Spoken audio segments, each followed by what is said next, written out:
Thanks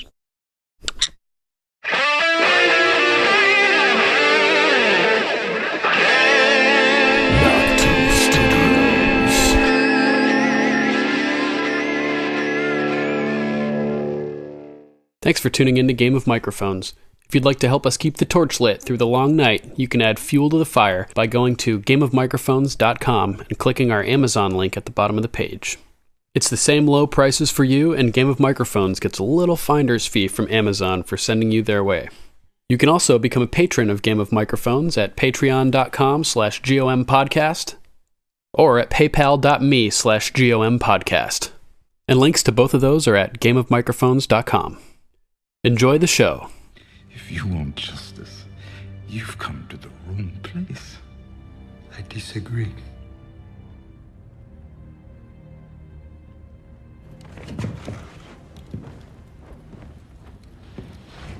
I've come to the perfect place. I want to bring those who have wronged me to justice, and all those who have wronged me are right here. I will begin with Sir Gregor Clegane, who killed my sister's children and then raped her with their blood still on his hands before killing her too.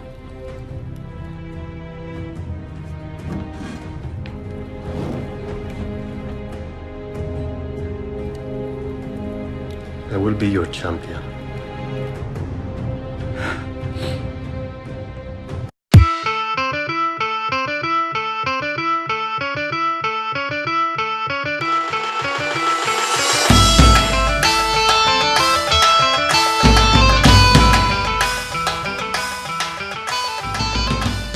Well met, biters and breastfeeding 10-year-olds, and welcome to Game of Microphones. I'm Lord Stirling, Sir Duncan, Master of Magnetism.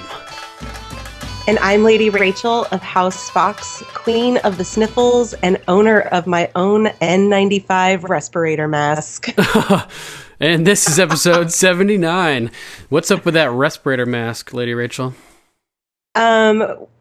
I'm sure a lot of people know that there are some very devastating wildfires going on in California, particularly northern and southern California. I happen to live in the San Francisco Bay Area, and we are experiencing some of the worst air quality in the world at the moment due to the devastating Camp Fire up in Paradise, California. So what a mess. My heart goes out to all of the victims of the fire, and you know, we're praying for you and have you in our thoughts and prayers. Likewise, same thing here, and hopefully the air gets cleared up there soon as well. Jeez. Yeah, thanks. It's been bad. So on this episode of our series Rewatch, we're covering Game of Thrones, Season 4, Episode 7, Mockingbird. And in case you're not already aware, this is a series rewatch from the perspective of someone who's current on the show. That means you've seen up through Season 7. So if not, there's still time to take a dive through the moon door so you don't have to hear these spoilers. Warning. Spoiler alert. Spoiler alert. Let's jump right into it, Lady Rachel. Sound good? Awesome. Sounds good. You want to start with your top 5 this week? Oh, you're switching it on me. I'm switching it on you. Sure. Okay, my number 5 this week is The Mountain. Oh, okay. This is our introduction to the latest actor playing the Mountain, Hafþór Björnsson, who's currently the strongest man in the world. And what a crazy scene that is, right? My God. The camera cuts to him, and he's got this guy impaled on the sword, lifting him up over his head, and just smashes him down. And that guy is freaking huge. He's massive. I love the camera angle that they shoot when Cersei walks up to him. It's shooting from the ground up, and she looks like a peanut next to him. There's a famous photo of the two of them standing next to each other on set as well. I think it's probably filmed or taken at this scene, and she's like up to, like higher than his waist, but the memory exaggerates everything, so he's like monstrous, and she looks like Tyrion standing next to him. And he's got the big sword, which is like the same height as her. Big, massive, two-handed sword, and he's wielding it with one hand, just swinging that beast around. It's so funny that guy comes up and he's like, mercy, please, mercy, and bows down, and Gregor just lifts that big ass blade over his head and just chops away at him, man. Oh my gosh, I know. Zero fucks given. So is he just killing those guys for fun? Like, did they just round up some scoundrels for him just to cut apart? I'm always wondering about this. I mean, I guess he knows that he is going to be doing this trial by combat, and he asks who he's going to be fighting, so that's how we know he knows. So maybe he's training for that, and they've got a bunch of prisoners or something lined up for him. I don't know. Every time I see it, I'm wondering what the explanation is for that. But he's just, they're just fodder for that blade, basically. Totally. I love that, he goes, who am I fighting? And Cersei goes, doesn't matter. And he just kind of very slightly shakes his head. Like, nope, doesn't matter. So sick. Yeah, he's a mega badass. Totally. Major improvement from the previous two actors. Not like they were terrible or anything, like props for being the Mountain, but this guy's the real Mountain, you know what I mean? Absolutely. For sure. You ever see the video of him where he's dressed up like the Hulk? He's got like the big ripped shirt and he's all painted green and he's throwing a freaking washing machine or something. No, but I need to Google that. Yeah, setting world records for throwing washing machines, Mega badass. He has the current world record for the heaviest deadlift. Oh my God, for deadlift? Wow. Yes. Yeah. And don't quote me on this. My husband's going to kill me if I don't get this right. I want to say it was like, I don't even want to say, I think it was either 1,000 pounds or 800 pounds, or it might have been even more than that. Yeah, but I think it's more than that for sure. Maybe it was, you know what it was? It was like 1,400 something pounds. I just remember that because 14 is my favorite number. So yeah, it's that somewhere like around 1,400 pounds. Like, that's insane. Yeah, because I know Ronnie Coleman has done like 1,100 or more than 1,000. So it has to be over 1,000. If you beat Ronnie Coleman at deadlift, you're a badass, man. My gosh. Ain't nothing but a peanut. This ain't nothing but a peanut. Nothing but a peanut. The bar straight up like bent when he picked it up too. Oh yeah, I'm sure. Oh man, yeah. So basically, Gregor just does not give a fuck. He's just a killing machine, and it's just fucking crazy. Anything you want to add about this, or should we move on? I do just love how Cersei just walks over the guts. Like, doesn't even phase her. He guts the guy, kind of like, and then his guts fall out, and she just walks right over him like it ain't no thing. It's so rugged. Yeah, it's totally crazy. That's kind of a thug life moment for Cersei, in my opinion. For Gregor too. They're like the thug life combo moment. Absolutely. So what's your number 5? My number 5, I labeled the Not So Virgin Queen. Ooh. And this is, of course, Dany. Oh, nice. Yeah. So I really liked the scene with Dario because it really shows Dany's growth as a character, because in season 1, when she is basically a slave to her brother and she gets sold off to Drogo, she's really a piece of property at that moment, and she took charge of her own body and learned how to use it to her advantage. And we see this when, at first Drogo's like raping her, and then she kind of takes charge and gets on top of him and faces him, and she kind of became a woman in the Dothraki, which don't have really much shame about sexuality, sex and sexuality. So I labeled this the Not So Virgin Queen because clearly Dany is not a virgin, and she's just not cut out to kind of play that role of a virgin queen. So this, would you say it's fair to say that she became the call in this instance? Yes, absolutely. I totally love that. I agree with that. She's the new Drogo, New Drogo, for sure. Take off your clothes. I love that line. So we see this kind of come to fruition with Dario, because we know that she's had some type of attraction to him. They've flirted a little bit. We've seen them interact, and, you know, he's in her private quarters. Like, your door is well guarded, your window is not. And I think she's kind of excited to see him there, but is playing it off like, these are my private quarters. Like, I will summon you if I want you here. Right. You think it's an accident that window isn't being guarded? Right? Yeah. So, I found it interesting. Again, he's bringing her flowers. He swam to an island a mile offshore for these. Yes. And again, she's just kind of flits them off. Like, don't do that I don't even freaking care about. And he goes, they never knew a woman who didn't like wildflowers. And they have like this great little banter going back and forth. And,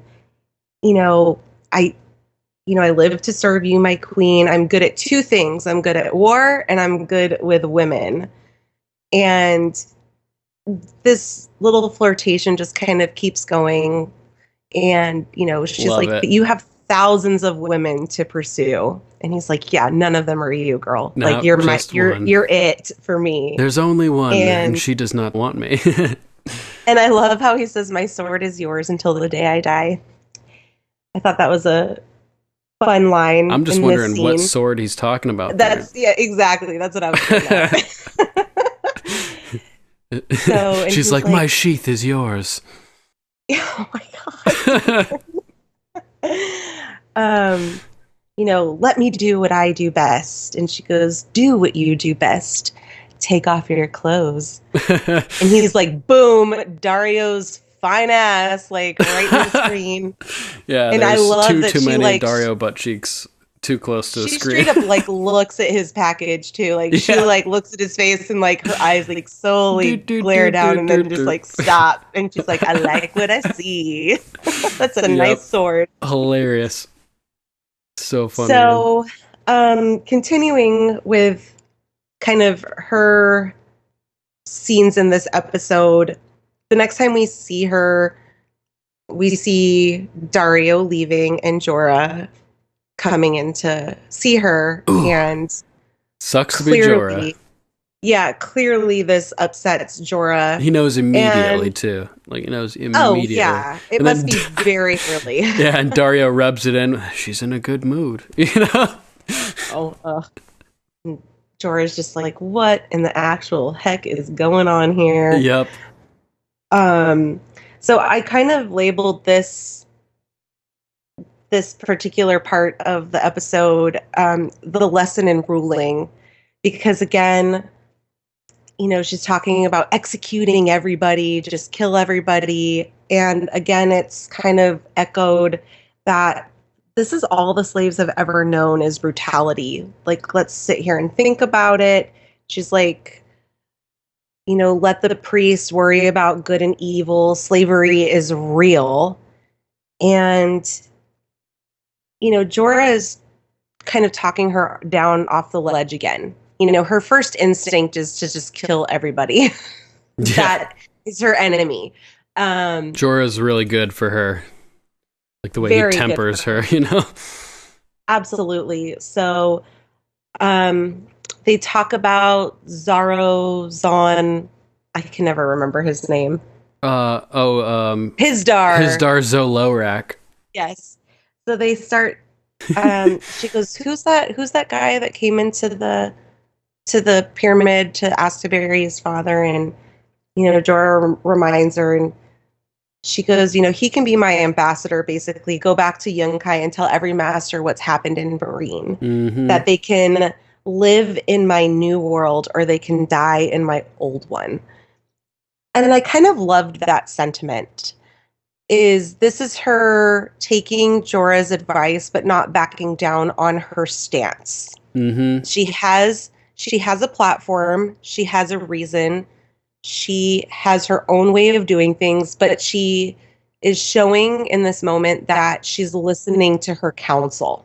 Yep. And applying some type of restraint on her feeling. Yeah, yeah, totally.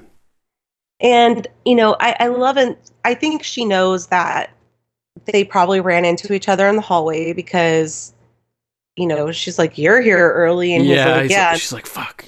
You're here not early. as, Shit. He's on. Who's gonna know? he said something like, "Not as early as others, or not as late as others," something like that. Yeah, he mumbles it. You're here early, later than some. Mm-hmm. You don't approve, and she has she doesn't even try to deny it. But she seems slightly vexed by the later than some remark. Yes, you can see her absolutely. eyes kind of roll a little bit. And I think she understands why this would probably upset Jorah, and you can tell that he's kind of visibly upset by it, and she's not going to let him into her feelings about that situation, but she'll throw him a bone policy-wise. Make him feel like he won. Yeah, no, tell him you changed my mind, because in fact he did. Yeah, totally. And this does tell the viewer that, she is listening to her counsel. And giving credit where it's due, she's not taking credit for everything. And I love that Jorah, he stands a little bit taller after she says that. And he's like, yeah, thank you. I appreciate that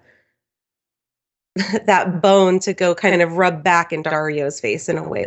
I changed your mind. Yeah. And man, how about Dany's outfit in this scene? Oh, I love it. That dress, oh my God, so sexy. Holy sweet baby Jesus. We know how much you love her. Yeah. It's the big, open spots on the side, and it's scantily clad, sort of, but also not at the same time. It's classically sexy. Yeah. It's not, it's revealing, but it's revealing in all the right spots that it doesn't make her look skanky. Right. And she's pretty ripped. You can see definition around her abs and stuff, and her stomach is flat like a washboard. Yeah, and I love that, she's not skinny. She's healthy. Mm-hmm. And I mean that, and I'm not saying that she has an ounce of fat on her body, but she's healthy. She's she's muscle. Not anorexic. She looks strong and fit. And she big time. I hate saying thick because that's such a horrible word to say, but she has substance about her. She's got a booty. She's got some thighs on her, muscly thighs. She has beautiful collarbone and the shape of her body. I love that healthy look on women. Mm-hmm. You're not super buff, and you're not crazy skinny either. She has the most perfect body on the planet. I'm so jealous. Yeah. Yes. Pretty awesome. It's so funny too. Yeah. When she says you don't approve, and he says to her, it's not a question of approval, it's a question of trust. And she's like, oh, you neither approve nor trust. And he's like, why would I? The man's a sellsword. And she's like, weren't you a sellsword? So are you. But I trust you. And he's like, shit. He knows she shouldn't trust him because he's been spying on her and everything like that. So he's that's very true. Point exactly. But she reiterates to Jorah, I would never trust Dario the way I trust you. Right. That was kind of her sentiment in that conversation with Jorah is of course I wouldn't trust him with that. I would trust you with something like that, essentially. Mm-hmm. So she's giving credit where credit's due. She loves Jorah, just not in a sexual way. And that's unfortunate for Jorah because we know that he loves her and would probably want to be with her. But yeah, for sure. Yeah, so I think, she loves Jorah, but just not in that sexual way. But she's giving respect where respect is due. She's telling him, you are my trusted advisor. And I would never trust Dario with something like that. Yep, so at least he's getting some credit. Friend zone. Yeah, hardcore friend zone. He has some good advice to her in this scene too, like you were saying, tempering her from wanting to kill everybody. One of his lines is, the slaves you freed, brutality is all they've ever known. If you want them to know something else, you'll have to show it to them. And I thought that was a good line. It kind of made her think. Even at first, she didn't react very well. And repay the slavers with what? Kindness, a fine, a stern warning. She's all pissed off, but she figures it out eventually. And this is the same sentiment that Jon Snow tells her on the beach at Dragonstone after she finds out that Yara lost the fleet of ships, about taking her dragons into King's Landing. And, he goes, if you just keep burning cities to the ground, it's just more of the same. It's just, you're no different than anybody else. The line where it really hits her is where Jorah says, I wouldn't be here to help you if Ned Stark had done to me what you want to do to the masters of Yunkai. And that makes her think, and it reminds her of how she's already killed one person that didn't deserve to be killed, which was Hizdar's father. Yes. And that sort of puts things back in perspective for her and makes her realize that she needs to have some way that they can defend themselves and opt out, and have another chance to prove their worth. So I think she makes a dangerous decision, but she makes the more moral decision, I would say. Yes. But it's decisions like this that allow the Sons of the Harpy to rise. That's true. By not just wiping out all the masters. So any other notes that you have for our not-so-virgin queen? I think there was a couple more things that I had from the first scene. Oh yeah, I thought it was a funny role reversal as she makes Dario strip, because usually it's the girl who's stripping for the guy. That's true. Which is pretty cool. And it's the first episode we've seen Dario in a couple episodes, I think. But it made me think of this show that I just watched, which had the actor in it, Michael Huisman, and it's called The Haunting of Hill House. Have you heard of it? I think you've talked about this before. It's on my watch list because it sounds really good. Nice. Yeah, it's on Netflix. It's really good. You should definitely watch it. Or the bent neck lady will find you. Uh-oh. I don't want no bent neck lady coming after me. Yeah, probably a good plan. All right, so awesome. Moving on to my number 4. My number 4 is House of Black and White Foreshadowing. Okay. And I picked up a few things in that first scene with Arya and the Hound. When they find the guy sitting there dying after he's been stabbed through the gut. And it's a pretty cool scene because they're talking about, what happened to him and how he is probably going to die. Like, he knows that. And why he hasn't, tried to kill himself, basically. And they have some good banter back and forth, where Arya sort of bends down and asks him questions about his mortality and why he hasn't killed himself. And the way that she sort of bends down and gets on his level and she's confidently kneeling to speak to him, it was just like the way that she kneels down next to the poison pool in the House of Black and White. Oh, with the little girl. That's right. It reminded me, the same look on her face, the same way that she kneels down, and she does the same thing. She basically is convincing somebody to to kill themselves, which is pretty crazy. Yeah. So they have a couple great lines where she says, so why go on? Why haven't you killed yourself? And he says, habit. And then she says to him, nothing could be worse than this. Just sitting there dying.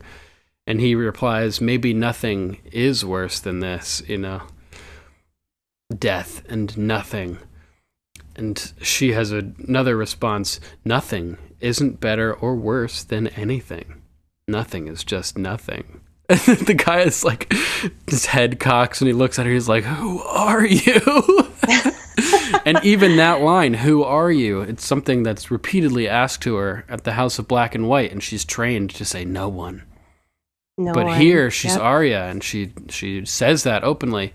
And it sort of foreshadows that she never really becomes no one. But it also just foreshadows the identity conflict and the consistent theme of Arya having to ponder who she is, and she could be Aerie, the orphan boy, or Squab on the boat from the salt pans, you know what I mean, or all these different characters. Weasel, Lana. yeah, just anything. So it's funny. Arya and Reek, or Theon, depending on who you want to call him at that any given point, they both have these different identity conflicts going on throughout this whole story, which are kind of interesting. And in different ways, Arya is like consciously making the decision to become different people, whereas Reek is being brainwashed and tormented and tortured and is developing like a split personality, you could say, from trauma-based mind control. It's pretty hardcore. Absolutely. So yeah, I like this scene because this is the first time she flat out told someone who she is. She's like, my name's Arya Stark of Winterfell. Except for finally confiding in Gendry and Hot Pie. Yeah, exactly. But I mean, this is like... It took earning confidence. Yeah. There's no beating around the bush.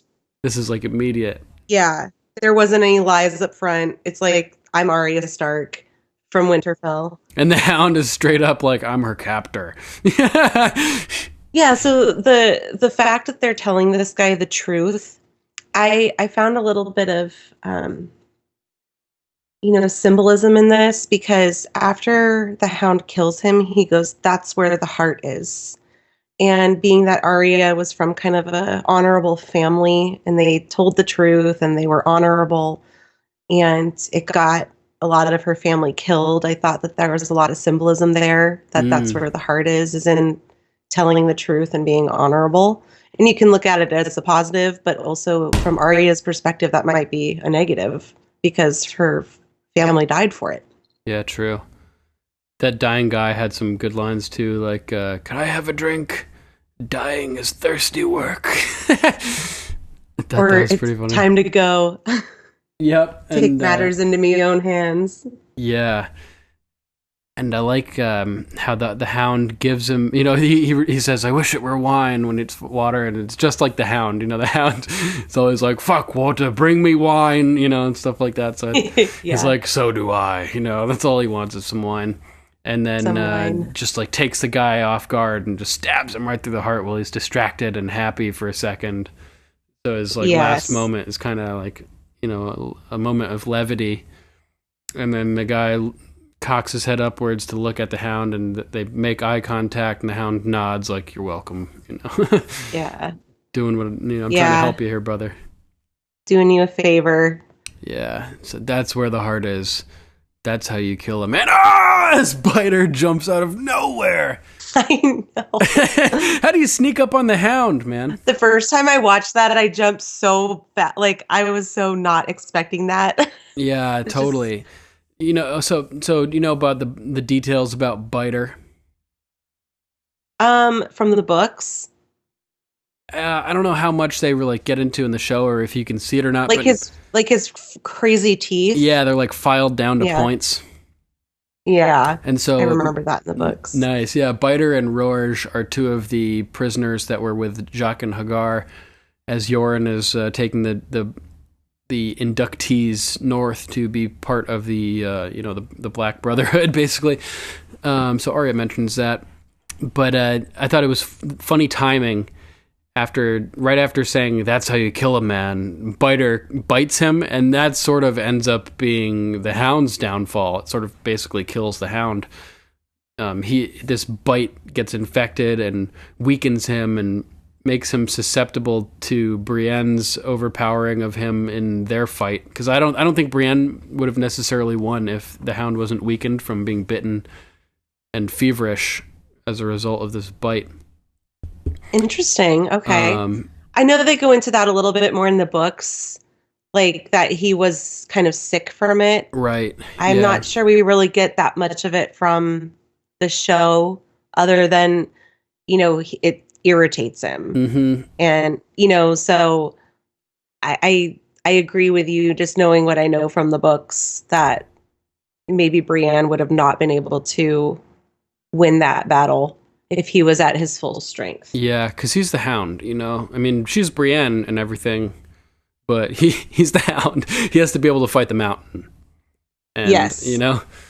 So I just thought it was, funny coincidence, like, that's how you kill a man, and this is also how you kill a man, getting bit. So, I mean, it's also possible that the Hound did die, and that that priest guy may have, like, used magic or something to revive him, or something like that. Or oh, yeah, when he found him. Yeah. He was like, and he coughed, and... Yeah, that storyline's a little different in the books as well, if I'm not mistaken. Yeah, very different. Sandor, yeah, it's fucking awesome, basically. Read the books. Read the books. Yeah. I remember that part of the books. It was really very different from the show, but really cool, too. Really, really cool. And yeah, basically the Hound is presumed dead, but there are speculations about a character that we meet that may be the Hound in disguise. Yes, isn't he disguised as like a monk? Yeah, almost? people think he may be the novice monk at the Quiet Isle, where Brienne ends up going. His horse is there. The elder brother, who runs the monk facility, basically, he's like the head ruler of the monks of the Quiet Isle. He says that he found Sandor dying, and that he confided him and told him all this stuff about hating his brother and what he was doing, like trying to save Arya and all this, and that he says the Hound is dead to Brienne straight up. But I think that may be more of a metaphor for the kind of like how Theon's dead. Yeah, that the persona of the Hound, the hate-filled, stressed out kind of monster guy is dead. Yeah, jerk is dead, and that he says he's found peace.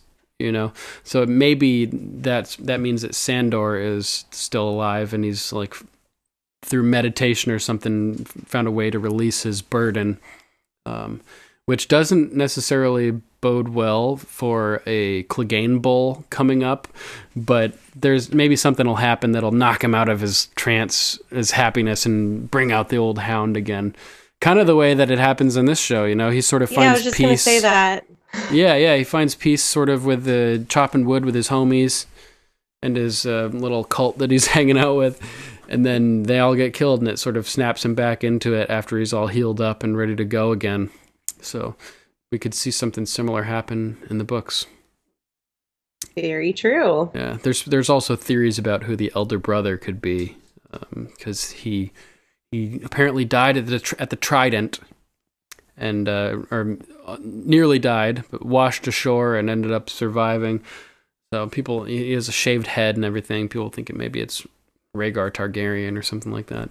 Oh, what? That'd be kind of crazy. That'd be nuts, right? And Rhaegar is the elder brother of Daenerys and Viserys. So, there's all kinds of like little hints and everything. One thing that George does, which is really cool, he'll hint towards something, and then it's not always true all the time. Kind of like prophecies are not trustworthy. Sure. Sometimes hints are like routes in a maze that just go to a dead end. Exactly. So it just always keeps you on your and toes. Exploring. Yeah, exactly. So this is just kind of a cool scene. We get to see Arya gets to add a name to her list and remove it really fast. This is also where they find out that Joffrey is dead. Oh, interesting. Because the Hound, the Hound thinks that because the guy says, there's a bounty on your head. And, the king's dead. And guess that's what the king does when you tell him to fuck off. Fuck off, yeah. And he goes, the king is dead. You killed 5 Lannister soldiers, and I'm going to collect my 100 silver stags, which we learned about, Tywin upping the bounty. Mm-hmm. So then, the Hound's like, I'm a fucking walking bag of silver over here. Yeah, that was a pretty brutal realization, huh? Yeah.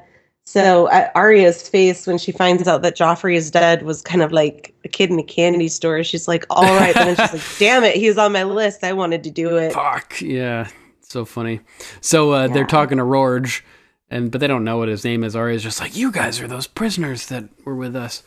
So the Hound's like, he on your little list. He can't be. I don't know his name. And of course, Rorge doesn't know what the list is, so when the Hound asks him, "What's your name?" he's just like, "Rorge, like, what's it to you?" And then she just pulls out fucking needle and just jabs it right through the heart. And the Hound gives her credit for that precise blow with the sword. "You're learning," he says, as she stabs him right in the heart. That's how you kill a man. And that's all Arya wants to do. And this scene, having all these hints at her House of Black and White training, where with the kneeling and the talking of death to someone who's about to die, and the question of who are you, and all of this, the whole purpose of the House of Black and White is for her to become a killer, right? And then this scene, which sort of encapsulates the experience of the House of Black and White encoded into it, culminates with her killing somebody as well. Absolutely. Her whole journey with the Hound is very foretelling of her journey at the House of Black and White. Yeah, definitely. This is a really condensed version of that, though, in this specific instance, where it's cool. It's packed into one short scene that we really start seeing kind of her transformation from Arya Stark to, her storyline of being a faceless man. Right. And think about this. Since we were talking about the Hound persona being dead for a while and then him snapping back into it. So it's the Hound, and then the Hound's dead, and it's Sandor, and then it's the Hound again. Arya is around at this point, but Arya sort of becomes no one for a little while and then ends up snapping back into Arya as well. So there's like a 360 identity reversal in that instance as well. Kind of a little parallel to that story of the Hound. And to Theon, because Theon starts off as Theon and ends up as Reek for a while, and then he ends up coming back too. That's true. So this is recurring themes in Game of Thrones for sure. Yeah, it's pretty awesome.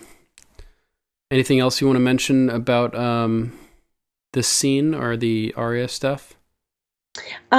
Since we're on, so this scene and another scene a little bit later on in the episode is my number 3, which that's my number 3 too. Okay, yeah. So I just dubbed it like their continued journey together, the Hound and Arya's continued journey, and so I called it Arya loses the fight to the Hound's charm. Oh, this is their turning point. This is her turning point, and I was just going to say, because she's a little concerned about that bite on his shoulder. And I think before the Red Wedding, she wouldn't have batted an eye at it. She'd been like, "You fucking deserve it. Get over it. I'm not going to help you. I hope you die." Right. But we see a little bit of concern coming in with Arya, and the Hound is shut up about it. No fire. Right before, he's like, no fire. And we really get to see the Hound's sort of PTSD kick in here as he like freaks out when she walks towards him with the burning log. And Arya looks shocked that he won't let her help him, even knowing the potential consequences. Like, he knows that his wound is fucked, but he's still not letting her help. Like, you could die, dude, And even more shocking is the fact that Arya is just trying to help him at all, Yeah, exactly. Like, oh my God. So you really see, I think, she always knew that he was kind of afraid of fire. Right. That she knew of the rumors of the story. And so she kind of walked towards him really fast with that fire. And we see how stressed out that makes him. And, no fire. And then she kind of sits back down and is kind of like, wow, he's actually truly fearful of fire. Yeah. And his sentiment, he's like, shut up about it. Shut up about everything. No reward is worth this much. I think that's when he says, "Thanks to you, I'm a walking bag of silver." Yes. I'm as stupid as that hog you stuck back at the village, getting myself cut and stabbed and bitten. Wish no reward is worth this much trouble. Wish I'd never laid eyes on you. She's sitting there cleaning needle. Kind of just listening to him vent a little bit. I feel like he's venting here. And then we finally hear... He's like a poor little kid at this moment, you know what I mean? Yeah, we finally hear his side of the story about his brother, pressing his head to the fire like a mutton chop, all just because he was playing with a toy. Yeah. Talk about having like sharing issues, my word. Yeah, so we get that story, and he goes, the worst thing that it was my brother who did it, and my father who protected him. He told everyone my bedding caught fire. And it's sort of similar but opposite of Jaime and Tyrion, which have like the way that the Hound's relationship is with his brother is like the opposite of Jaime and Tyrion, even though Tyrion's father didn't protect him as well. That's true. Yeah. So, and then, Arya, I think moving along with a feeling, sorry for the Hound at this point, she's like, at least let me wash it out and sew it up. Like, let me take care of it. We don't need to burn it. I understand that you're afraid, basically, but we need to take care of it because it's not looking good. That piece was like hanging off his neck there. Yeah, it's pretty rugged. There's one moment where like you can really see that Arya is starting to sympathize with him, where he's like sitting on the log and he's kind of like facing the other direction and like almost like he can't look at her as he's like telling the story. And she's like, pressed me to the fire. He's pressed me to the fire like a nice juicy mutton chop. And she's like, why? Thought I stole one of his toys. I didn't steal it. I was just playing with it, and you can see after he pauses for a minute there and the camera focuses on Arya, and you can see in her eyes that she really, like, she sees what he really is in this moment, that he's just like a poor, tormented, like, kid who's been suffering from PTSD and is just had a shitty life, Yeah, no wonder he's so angry. Yeah, and she sort of starts to relate and like understand him at that moment, and that's when he says that the pain was bad, the smell was worse, but the worst thing was that it was my brother who did it, and it's fucking horrible, man. So rough. Yeah, it's a sad story for sure. And I think that Rory McCann had an amazing performance in this scene, like very sympathetic and like little ticks and stuff that you would see from somebody who's experiencing PTSD that made it seem very realistic. So yeah, great job, great performance. Yeah. And then after saying, my father who protected him told everyone my bedding caught fire, and then he says to Arya, you think you're on your own, like nobody was there for me ever. At least Arya had a family that cared for a while, but she's pretty much on her own now. So yeah, and the Hound has kind of taken that role of protecting her. So I think in a weird way, she kind of... Right, like you think you're on your own, I'm here protecting you. Yeah, they're both kind of protecting each other. Mm-hmm. Yeah, she's protecting him from getting a major infection, and he's protecting her from, just the horrible world that they're walking through. Yeah, pretty crazy. So instead of trying to kill him for once, she tries to save him. And this may be the moment where his name gets removed from her list. Maybe. Yes, it could be. That's a very good point. Yeah, maybe. So how about your number 4? We kind of skipped into your number 3, right? Yeah, that was my number 3. Anything else you want to talk about that? Yeah, I have one more note. So we are back in Iceland in this scene. Oh, yeah? Because of the ponies, the black and white ponies in the background. So I just kind of chuckled at that because they are clearly back in Iceland because those are Icelandic ponies again. Classic. And so the scene where they come up on the man dying, they're on actual horses. Oh, black really? And a brown horse. Yep. And mid-episode switch. Yeah. And then in the scene where she's cleaning out his cut, there's Icelandic ponies back there. That's killer. So It's funny. Gotta love a pony. Yeah. So yeah. yeah. My number 4 is The Long Bath. Oh. And Melisandre and her perfect tits. Everything in this scene is fake, man.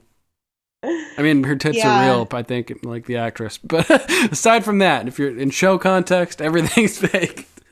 Yeah, for sure. So this is an important scene for Selyse. And she walks in, and Melisandre's in the bath, and she's like, oh, crap, like, sorry. And she's like, I didn't mean to disturb you. And Melisandre's like, you could never disturb me. Yeah. And, go get that vial over there.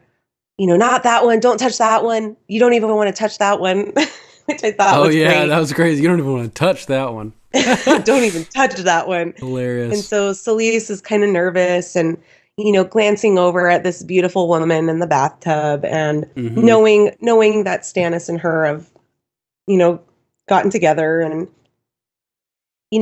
Melisandre kind of makes a joke to her. And, I looked into the fire this morning and the Lord told me that, you need to take, this will be your last bath in a long while, like, make it count. And Selyse is like, what? Yeah. Melisandre's like, that's a joke. And she's like, yeah, humor isn't one of my strengths. Melisandre is like, she's devoted to the truth. Like, did you catch what she said to her? Like, that's because most jokes are lies and you're devoted to the truth. I would dispute this. I think that the best jokes are often rooted in truth. And there's one quote comes to mind from The Simpsons. It's funny because it's true. That was a joke. It's funny because it's true.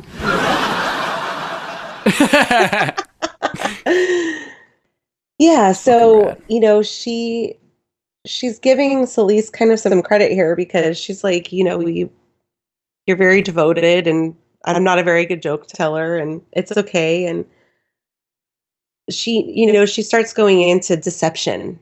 Right. This is crazy. She's like revealing some of her tricks here, man. Yes. And, basically these tricks are to trick men into seeing the Lord of Light's power. But, then they actually see it for themselves at some point and they realize like the deception is what brought them to the truth. And I found this very interesting. Yeah, it's crazy. This one, this plumes up to a big cloud of black smoke. This one will make a man piss himself with fear. This one will make a man mad with lust. And Selyse was like, oh, you use that on Stannis? As she's like giving her the up and down looking at her booty and stuff. She's like, no, I didn't. And she's like, oh, she's telling the truth. Yeah. And, Selyse is like, no act done in the service of the Lord is, I don't remember the exact line, but basically... Right. No act done in the service of the Lord can ever be called a sin. It looks like she's trying to convince herself when she's saying that. Kind of. I mean, good Lord, you're sitting in there looking at this beautiful woman that, your husband's like had sex with and, that's how devout she is. Yeah, and it's supposedly like a chore just to get Stannis to like consummate the, like to try to get him into bed. Like she got him to do it once or twice, and it always turns out to be a miscarriage. But he's just like not a very sexual person, apparently. Sure. Yeah, and Melisandre goes, don't be upset. Men never crave what they already have. It's only flesh. It needs what it needs. Right. So she's trying to make her feel a little bit better. Mm-hmm. And referring back to Stannis again, he's stiff as a board, but not in a good way, Not in a good way. oh man. Yep. So this is where it becomes very important to Selyse's development as a character. And as a first-time viewer, this is a foreshadow that you would not really pick up on the severity of what Melisandre is leading her to kind of come to her own conclusion without saying it up front.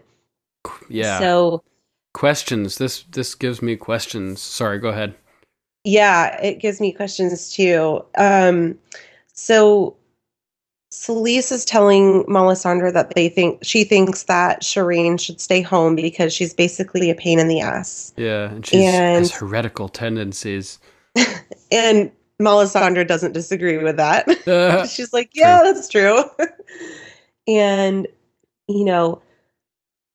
Melisandre starts telling Selyse, like, you don't need lies. You can figure kind of this out for yourself. You're strong enough to look into the Lord's light and see the truth for itself, however harsh it is, however hard it is to understand. The Lord needs her. Mm-hmm. And basically what Melisandre is saying to her, I believe, in this moment is, we're going to sacrifice your daughter at some point on this trip. Right. And yeah, the crazy part is that she says before that, she says, you don't need powders and potions, my queen. You don't need lies. You are strong enough to look into the Lord's light and see his truth for yourself. And at this point, I'm thinking, oh my God, are they sharing a vision here of Shireen burning? Melisandre seems to already know, like, we need to bring Shireen. Does Selyse find out that they're going to burn Shireen in this moment and keep it a secret until right before it's about to happen, when she agrees to it and then she freaks out, like right as it's about to actually happen? I think she finds out here because they both look into the flames. I think she finds out. Yeah, I mean, that's basically what they're telling us, that this is the moment where, like, the truth about Shireen is revealed to Selyse. That's fucking crazy that Melisandre's been planning it all this time. You know what I mean? Yeah. And that Selyse keeps it a secret and kind of goes along with it. And maybe she hasn't quite processed it yet. And she's so devout to the Lord of Light at this point. Like, she doesn't have any second thoughts about it until, like, the moment it's about to happen. And Shireen's like, Mother, help me! You know what I mean? God, yes. Like, it's fucked up. Yeah, so I do think we know that Melisandre can show people visions in the flames, and because she's shown Stannis these visions. So when they both look into the flames together, I feel like, knowing what happens in the future, that this is where Selyse finds out that Shireen is going to be burned. And that, I think that's the only reason that Selyse ends up, submitting to Shireen going with them. I just had a crazy thought. Okay. So Melisandre is going over all the tricks and what these potions do and everything. And then she tells Selyse that she's strong and she doesn't need lies or potions or anything. But she just had Selyse go over and touch a bottle. Maybe she had that bottle coated with something that would make Selyse open to suggestion. And then she's manipulating her after, saying, you don't need deceit. You don't need potions. You're strong, and it's just like Selyse is open to suggestion. And she's like, I'm strong. I can handle the truth, and then she's just manipulating her into being open to the concept of burning Shireen and going along with it. Like, that's crazy. I like that. Isn't that deception? Nuts? Yes, and that kind of ties into the theme of deception of this, kind of scene. Right, yeah. Oh my gosh. Great catch. I like that. Like, she was just there over with all the potions and stuff, touching things, and Melisandre could have easily set that up. She told her, go over and grab this bottle for me. You know what I mean? This exact bottle. Yeah, this specific one. You're gonna touch it. It's covered with this substance. It's gonna make you open to suggestion, and then I'm gonna convince you to burn your daughter alive. It's okay. Just go get the bottle. I really like that theory, Duncan. That's a good one. Thanks. It just popped into my head like we were talking about it. So who knows? That's you can't awesome. trust anything Melisandre says, right? No, not at all. And it makes the deception even more convincing that she seems to be confiding in her while she's really just manipulating her, if that's the case. You know, like letting her in on a secret, which is the key to having her swallow the poison hook, line, and sinker. Totally. I like that. Very cool. Yeah. So that's all my notes on my number 4. All right. So we covered both our number 3s. That brings us to my number 2. My number 2 is Tyrion's Champion. Oh, this is my number 2 as well. I Awesome. named it The Champion. So we might as well go over all 3 iterations of the potential champions, right? Like I just had the Oberyn scene in here, but let's start with the first one where he's talking with Jaime. And because Jaime is his first thought for being his champion. He always is, you know. He's always been Tyrion's champion since he was little, and he stopped Cersei from pinching his little pink cock when Oberyn was visiting. That story was so horrible. Yeah, we'll get to that. But yes, Jaime is Tyrion's champion. You know, at the Vale in his first trial by combat, he wants to call Jaime, but Lysa doesn't want to wait for the weeks it would take for Jaime to ride on horseback all the way up there, so she forces it to move ahead more quickly. And Bronn is just his second choice, you know, and it, again in this episode. But before we get there, so Jaime is pissed off as this scene starts, and he's like, I made a deal for you to keep your ungrateful head and your ungrateful neck a little while longer, you know, and Tyrion's like, sorry, what am I grateful for? Yeah. And they're kind of going back and forth, and, you know, you threw it away, you threw your life away.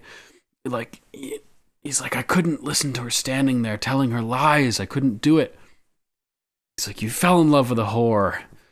And book readers are like, as for a second time, you know, because we know about the first time Tyrion fell in love with a whore. Which is what was her name? Tysha. Yeah, actually, yeah, you talked about it in the show too, and that first scene with Bronn and Shay the annoying whore. The annoying whore, yeah. More like an annoying whore. So yeah, he just has a penchant for falling in love with whores. Poor little guy. Poor guy. And so he points out to Jaime that he also says that, and I was stupid enough to think that she'd fallen in love with me. But he points out to Jaime that the deal he made with Tywin is everything that father wanted, you know?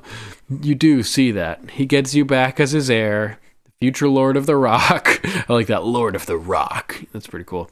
The Rock. Yeah, he ships me off to Castle Black, out of sight at last, all so perfect. And then I like this line, he's like explaining another reason why he decided to do the trial by combat, and he said it felt so good to take that from Tywin, to take away everything that he wanted that you gave him in that deal. And it reminded me of this scene. I was just watching the Frankenstein Chronicles with Sean Bean, you know, Ned Stark. Mm-hmm. Yeah, it's a great show. And there's this scene where this woman is confessing to killing these people, and he thinks that she's been killing kids. And she like adamantly says that she hasn't been killing these kids, and she's like sentenced to death. She's about to like go to the gallows, basically. So afterwards, Sean Bean's saying to this other character, he's like, why wouldn't she just admit it? You know, like she's going to die anyway. Why wouldn't she tell the truth? And the guy's like, just for that extra little pleasure of foiling you for one last time, and, you know, leaving you wondering and getting the best of you. And so it's sort of similar with Tyrion in this moment, like potentially condemning himself to death in trial by combat and foregoing his opportunity to live in peace at the Wall just to spite Tywin that one last time. It felt so good to take that from him, you know? Absolutely, because he makes a point earlier in this scene, because Jaime goes, you think this is a joke? He goes, or this isn't a joke. And he goes, of course it's a joke, just not a very funny one. Yeah. And, you know, he does make a really good point. Like, why should I go live at the Wall for a crime I didn't commit? Yeah, he's like the comedian in Watchmen. It's all a fucking joke. Everything's a joke. It's a joke. It's all a fucking joke. Everything's a joke. It's just not very funny. Yeah. And, so I can see why that would feel really good to take that away from his dad. Like, I'm not buying into your bullshit. I'm not going to be shipped off to a place that I don't deserve to be. Yeah, I'm not letting you get everything you want. Me Exactly. out of your way, Jamie doing all that. It's so funny. So he's like, he knows I'm innocent and he's willing to sacrifice me anyway. Just fucked up. And Jamie's like, he's willing to sacrifice any of us. Not you. You're the golden son. You could kill a king, lose a hand, fuck your own sister. You'll always be the golden son. Jamie's not liking that. Careful, I'm the last friend you've got. And he did that thing where, like, when you quit your job, you want to be like, fuck you to your boss and like everybody that you didn't like. Yes. Like that scene in Half Baked. Scarface quit his job. Still waiting on that heifer, Julio. Fuck you, fuck you, fuck you. You're cool. And fuck you, I'm out. And so he's like, yeah, I got to tell them all what they really are, that I would love to see them all choke on poison and die horribly. And Jamie's like, yes, brilliant speech. They'll be talking about it for days to come. It's pretty crazy. So Tyrion's like, I survived one trial by combat, even though you weren't there to save me. Implying, now you're here, like, you can save me this time. You can save me now. And Jamie's like, he's honest, brutally honest with Tyrion again. Like, he confides in Tyrion and tells him things that he doesn't tell other people. Like just admitting in the first place that he could no longer fight after having lost his hand, which was the perfect person to admit it to because Tyrion hooked him up with Bronn, so it worked out. But this is his second time doing that same thing. He's like, my training has proved that I can't beat a stable boy with my left hand. He's super blunt and honest about, like, I still can't fight, man. Like, I can't help you. And Tyrion has an amazing response. I fucking love this. He's like, where's your sense of adventure? Even if you lose, imagine the look on father's face when you fall. Our family name snuffed out with a single swing of the sword. Tyrion condemned to death by losing the trial by combat, and the eldest son, the future Lord of the Rock, potentially, snuffed out as well. And it's just such a twisted but amazing way to look at the situation, like sacrificing both of their lives.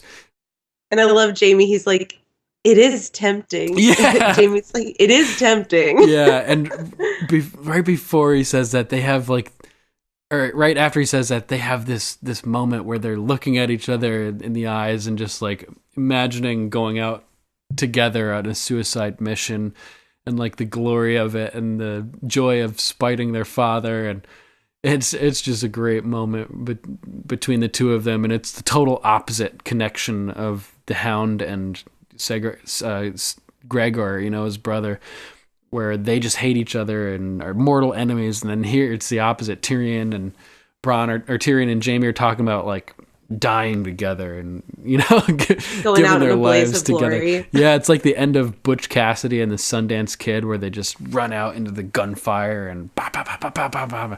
It's just, I don't know, imagining Jamie and Tyrion going out together just made me think of that for some reason. But Totally. I just loved Tyrion's way of putting it in perspective. Just imagine the look on father's face when you fall, Oh my God, Tywin would be like the worst thing imaginable for Tywin, I bet. Absolutely. Totally. Which would have Tyrion would just love it, I mean, it would be better for them both to live, but if they have to die, that would be the way to do it. Yes. Hilarious. So, he's like, I can't protect you. It's not going to work this time. And he's like, well, Bronn fought for me once. He'll do it again. If he wins, I expect I'll be in his debt for the rest of my life. And Jamie says, if he wins, he's like, well, will you find him for me?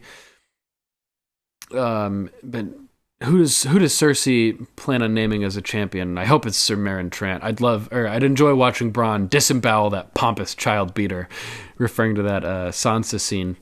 Yep. And this is where it gets intense, and he's like, no, not Cimmerian. And Tyrion, thought this was going to be easy, and as smart as he is, and like picking out Tywin's plan and how Jaime played right into it earlier, like he should have seen this coming. He should have known there's only one real choice that Cersei would have to pick for the champion. And of course, it's the fucking mountain. Yeah, why wouldn't you? Yeah. So the next time we see Tyrion, it is Bronn entering. His last resort for a champion to fight for him. And right off the bat, you can tell something's amiss because Bronn is dressed really fucking nicely. Yeah, he's like, you have new clothes. Yeah, he's got like a half cape and like all these fancy patterns of doe skin, doe skin gloves. Thigh. Yeah, oh my God. Amazing. And he seems happy with it. And he seems like pretty stoked about this new status and position and everything. And stoked about Stokeworth. Yeah. And I have in my notes, like he seems too happy about this new money, and that means it could be problematic for Tyrion. So he's like, I sent for you days ago. And he's like, I've been a bit busy. Doing what? My lonesome bachelor days are over. I'm to wed Lollis Stokeworth. And you remember who Lollis is? She's the girl in the books that gets raped during the mob with Joffrey and gets pregnant, right? Is that right? Yeah, she's raped by like 100 guys and ends up, they find her like the next day stumbling around naked in an alley or something, and she was impregnated during the rape, and it's like it's like a bastard from a lowborn, unknown gutter person, basically. So it ruins Lollis's reputation. So it's like, it's not somebody that anybody else would pick to marry in King's Landing, but for Bronn, it's like, all I got to do is kill her sister, and I got a fucking castle, So that's all Bronn really cares about. So women fall from their horses and break their pretty necks all the time. Right? How crazy is that? And he sort of gives Tyrion a knowing, like a smug little grin at that point, and that's when Tyrion's like, "Oh, you and Cersei belong together." Like, why did you and my sister deserve each other? Why did you even bother to come? And this is where Bronn gives him a chance, and you once said if anyone ever asked you to sell you out, you double their price. Tyrion has a great response. Is it 2 wives you want or 2 castles? One of each will do, he says. But if you want me to kill the mountain for you, it better be a damn big castle. And Tyrion's, kind of shit out of luck here. He doesn't have the resources at the moment. He's kind of in a bad way financially. And he says he can offer him gold and gratitude. Well, he has gold, but what can he buy with gratitude? He says, if I emerge from this with my head still on my shoulders, I may one day rule the North in Sansa's name, and I could carve out a big piece of it for you. And he's like, if and may and could. It's bloody cold up north, and Lolly's is soft and warm and close, And Tyrion's like, fuck. You can see in his face at this point, like, he's panicking. Like, he thought that Bronn was his ride or die, basically. Yeah. And you can see in his face, he is freaking out. And Bronn, tells him, he puts it in perspective again. If I gave you the choice between fucking Lollies and fighting the mountain, you'd have your britches down and your cock out before I could blink. True statement. Yeah, and Tyrion's like, does he frighten you so much, the mountain? He's like, yeah, dude, he's fucking Godzilla. You know what I mean? Like, yeah, he fucking terrifies me. He's the Hulk. No, sorry, Hodor's the Hulk. Who would the mountain be in like superhero myth? He'd be Juggernaut, of course. Yes, I was gonna say from Juggernaut. X-Men, right? Yeah, nice. Yes, great minds. So he's fucking Juggernaut. I'd be a bloody fool if he didn't frighten me. He's freakish big and freakish strong and quicker than you'd expect for a man of that size. And that's telling for Bronn to say, because remember when he was going to fight the Hound, he was like, yes. "Aye, you're big, but I'm fast, or I don't remember what the exact quote is. Bronn takes pride in his speed, and I like this moment because Oberyn is also a fast guy, and he's legendary for his combat speed, and Bronn pretty much predicts exactly what's going to happen with Oberyn and the Mountain next episode right here. He's like, maybe I could take him, dance around until he's so tired of hacking at me, he drops his sword. Get him off his feet somehow. That's exactly what Varys does. He spins all around him, gets him all tired out. He's swinging his sword everywhere. Eventually, he gets him with his spear, and he drops his sword, and he gets him off his feet, just like Bronn is saying here. And Bronn's next line, but one misstep, and I'm dead. And this foreshadows exactly how Gregor literally grabs Oberyn by the foot because of where he steps. A misstep. Oh my gosh. That's crazy. Right? A misstep after getting him off his feet somehow. And that's what kills Oberyn, a misstep. And it's just like the amount of foreshadowing here is just like an 11. So he's like, why should I risk it? And this is a heartbreaking line by Tyrion. Because you're my friend, like, fuck, dude, like, I need your help. And he's like, I'm your friend, and we've been over this before. Like, there was that moment a couple scenes ago where, like, they became friends, He's like, I'm not just your sellsword anymore. Like, no, we're friends, Like, they had articulated that. So he's like, yes, I'm your friend, but when have you ever risked your life for me? I like you, even though you're a pampered little shit. I just like myself more, And Tyrion handles this heartbreaking news like a fucking champ, man. He's like, I understand.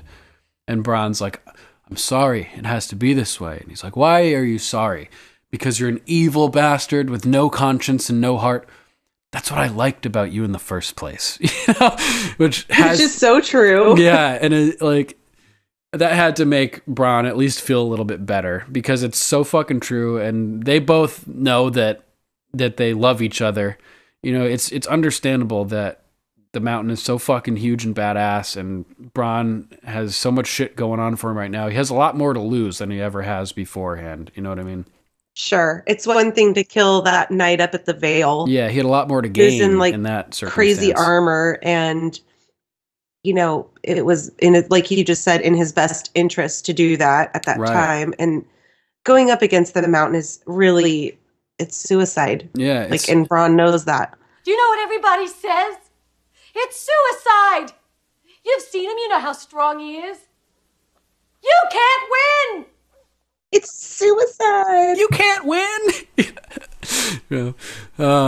So yeah, it's just fucking brutal. And Tyrion gets it, like he understands he wouldn't want to fight the Mountain either, So he's like, we had some good days together, Bronn says that. And it's like, he's pretty much assuming Tyrion is dead at this point, which is horrible. Because he's like, if I'm not doing it and I might be able to win, he's like, odds are whoever you're going to find isn't going to be able to do it, bro. Like, it's not looking good. So it's like, we had some good days together. And Tyrion's like, yes, we did. And he reaches out and they shake hands. And like I was saying before, this was Tyrion's last hope. It was his backup for his champion. And he just can't let go of his last hope. He's gripping on to Bronn's hand here.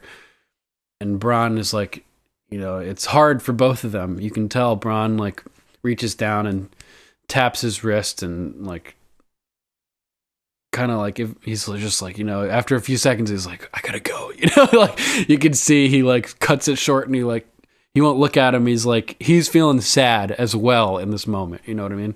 And he's like, I gotta go before I cry. And he starts walking out and knocks on the door. And as he's waiting there for the door to open, he has one last question for Tyrion, which is fucking, crazy. He's like, what will you do? And Tyrion says, I suppose I'll have to kill the Mountain myself. Won't that make for a great song? And yeah. And it would, man. Like, that's a fucking epic concept. It's like the David and Goliath situation where the underdog defeats the giant against all odds. And Bronn has has a great response. I hope to hear them sing it one day. You know, and he means it, man. And it's a really fucking sad moment. Like, odds are they're never going to be able to fucking chill again. And they're, they're both really sad about it. Yeah. Wishing for the best. It's a really sad scene. Really, really sad, man. Yeah. Yep. It always makes me really sad, for sure. So, anything else you want to add about that, or should we move on to the Oberyn scene? No, that's it for Jaime and Bronn. Those are all my notes on those two champions. All right. So, Oberyn arrives to visit Tyrion in the Black Cell, and it's in the darkness. And he strolls in with the torch, and Tyrion, sort of on instinct, he just reflexively smiles. You know, he has a grin. And you can tell he likes Oberyn, even though Oberyn was one of the judges in the trial, and they've had sort of intense meetings. You can tell he likes him. But I think Tyrion knew that Oberyn was the only level-headed person on that jury. Yeah, definitely. Was truly trying to get to the truth of the matter and not just going along with the sham. I would agree, 100%. And so he has a funny line. I imagined you'd be at a brothel at this hour. And so he's like, well, I did spend some time with an absolutely stunning blonde the other day. But so he's basically tells Tyrion, Cersei approached me. We spoke a great deal about her daughter. She was trying really hard to pretend that she hadn't come all this way to sway me against you in the trial. I think she may have even believed it herself.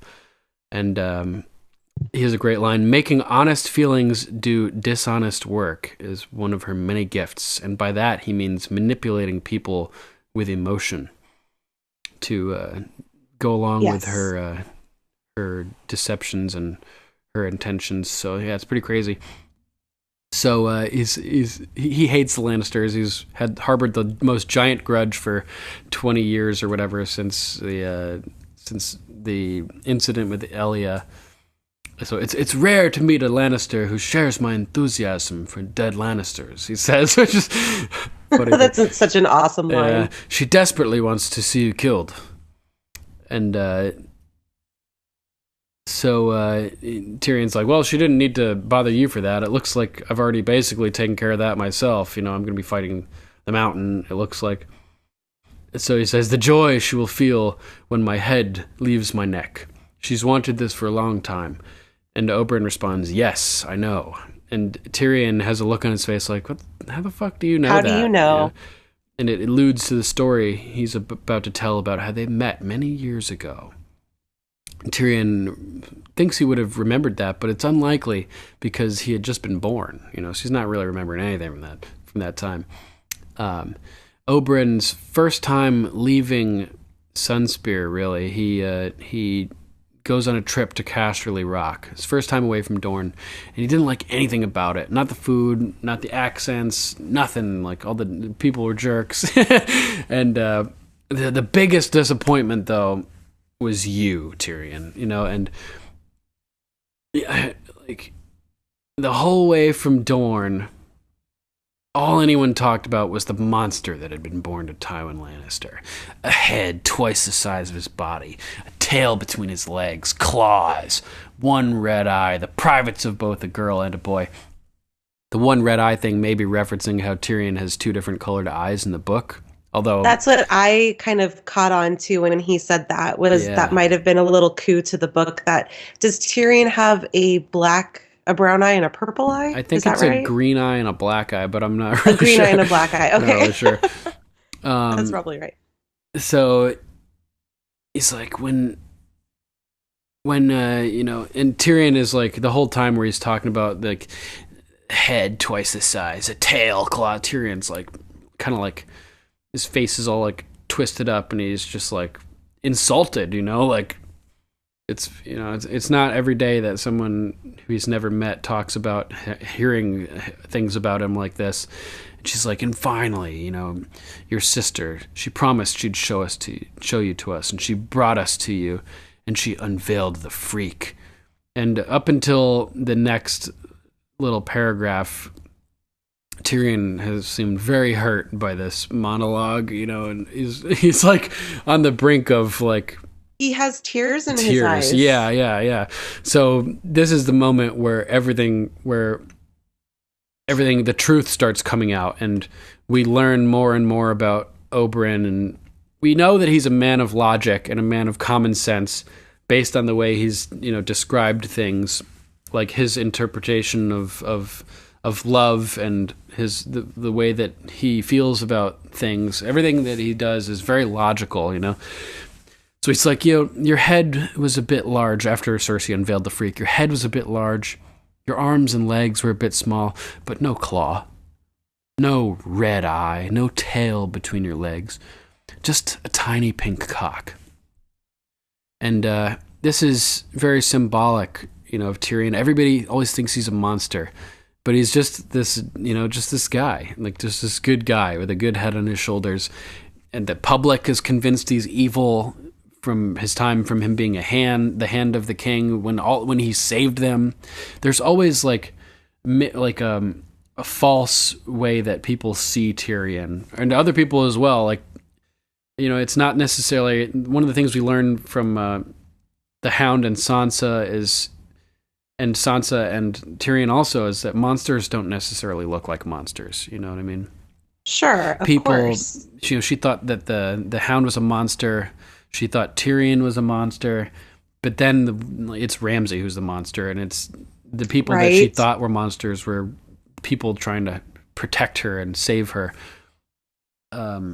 So it's counterintuitive, and it's not always what you'd expect, and it's, don't judge a book by its cover. But the other cool thing about this, so he goes on, we didn't try to hide our disappointment. That's not a monster, I told Cersei. That's just a baby.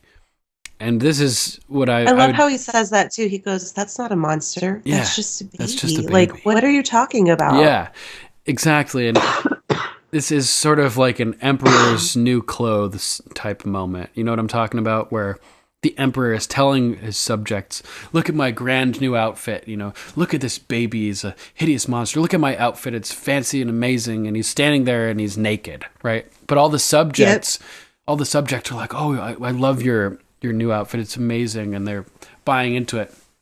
But then wisdom from the mouths of babes, right? A child comes in and points out, the emperor's naked. What's wrong with all of you people, right? So that's Oberyn in this moment. That's not a monster. That's just a baby. Like, what's wrong with you, Cersei?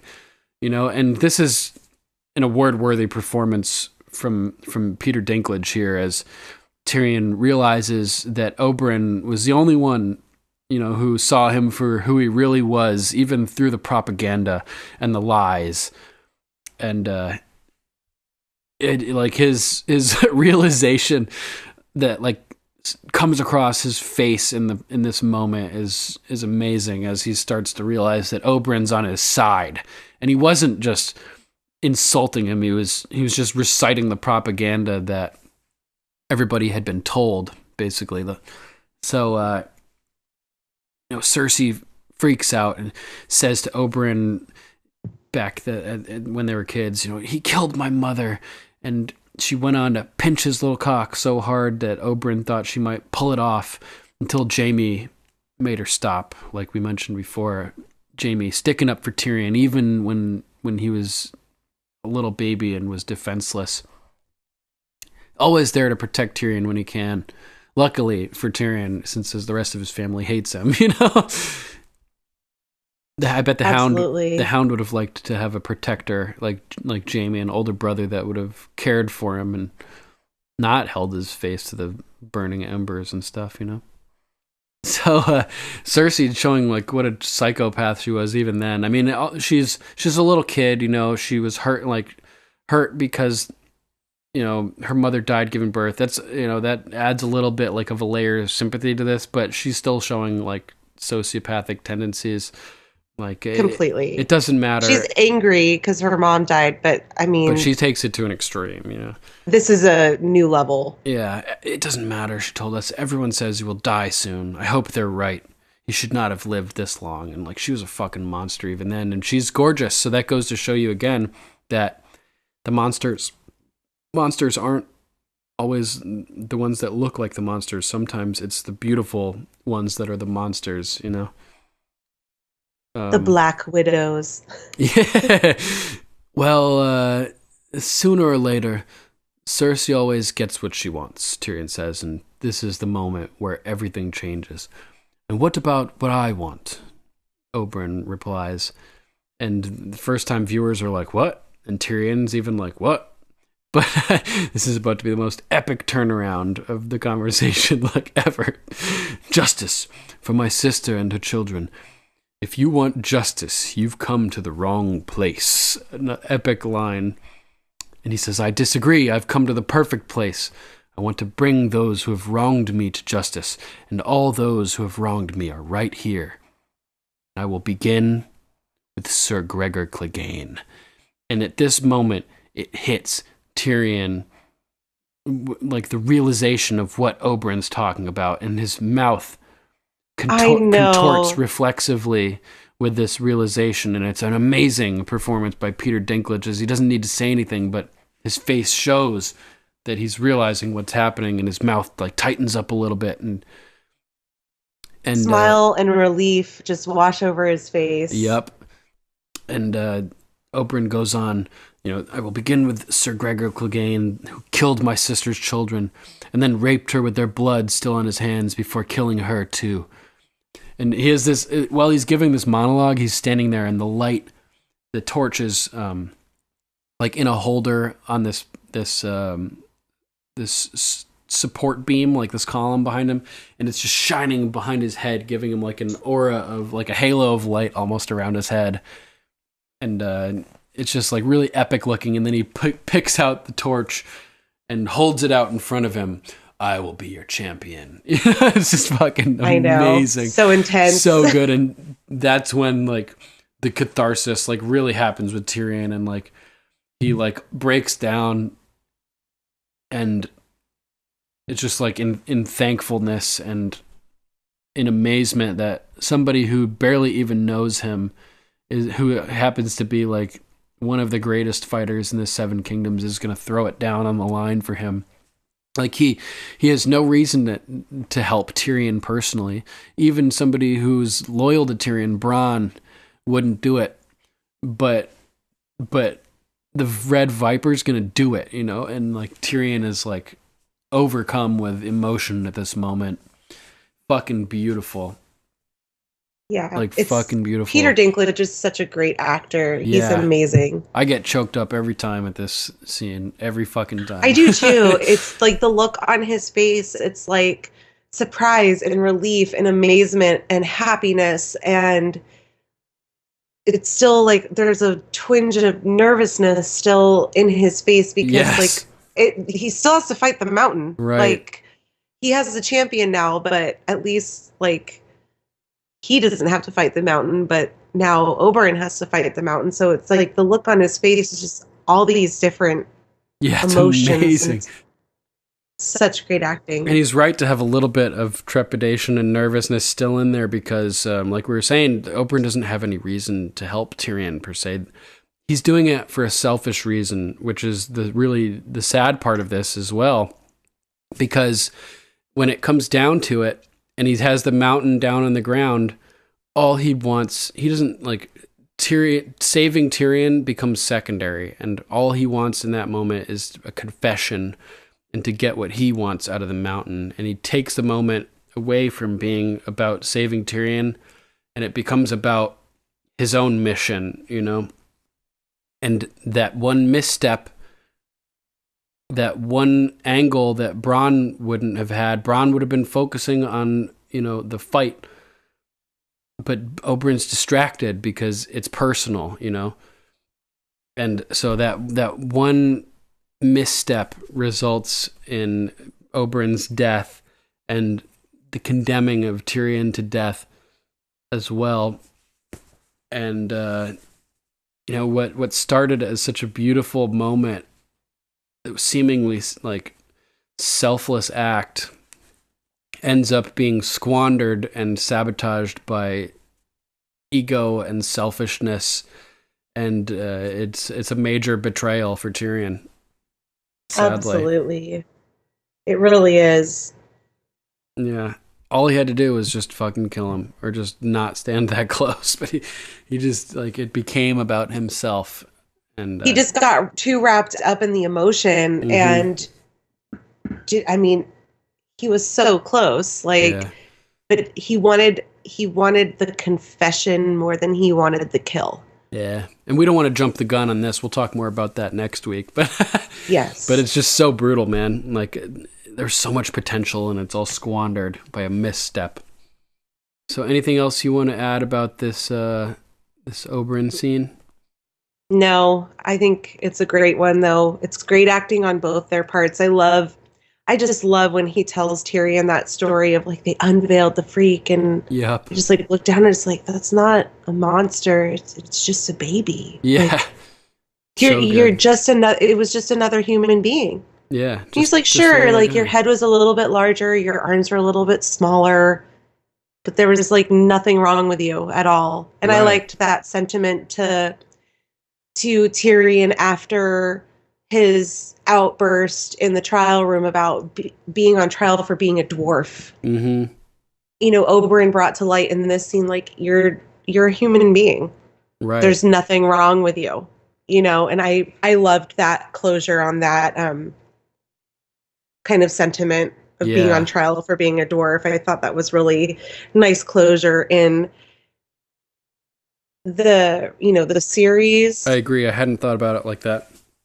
Yeah, so it was just nice to hear that come out, you know, especially for, you know, Tyrion, that you're still just a person. Yeah, you may be a dwarf, you may be smaller than all of us, but you are a person, and there's nothing wrong with you. Right, yeah, totally. It's a very Dornish perspective, you know. They seem to be very, very much more tolerant of things down in Dorne, whether it's homosexuality or being a bastard, or, you know, absolutely having a paramour, or being a dwarf, or sleeping around, or, you know, right, it's just being promiscuous. Yeah, so it was just, I liked that sentiment after last week's episode. Yeah, and I to think kind we of can close that storyline. Definitely, and I think we can all admire the Dornish for their attitudes about things. Absolutely. Definitely. All right. Yeah. So what's your number one? I think what about your number two? Because that was my number two. Oh, was it? My number two was the champion. Same? Okay, cool. So my number one is Winter Hell Revisited. And Is this Hot Pie? Yeah, of course, referring to Hot Pie. Hot Pie as he charges into battle. Oh man, I love Hot Pie. Hot kidney pie. Yeah, it's great to see Hot Pie. I had forgotten about this. Brienne and Pod are chilling at an inn, and Brienne's like, bit of comfort never hurt anyone. We've been sleeping in ditches the past few weeks. I think we can treat ourselves to a featherbed for the night, and a hot meal not cooked by you. Couldn't agree more, my lady, Pod says. He's like, please don't make me skin another rabbit. Yeah, and she's like, just don't start expecting silk underclothes, young man. Squire, you know. So then Pod's like getting a little bit too intense with the drink, and he's like relaxing a little too much. Don't get drunk. No, my lady. So somebody says, "Can I get you anything else?" "No, this will do nicely, thank you. The kidney pie is wonderful." And then we see it's Hot Pie, and Hot Pie never misses an opportunity to talk about his food creations. So upon hearing the compliment, "Thanks, I do my best," and slides over a chair, sits down.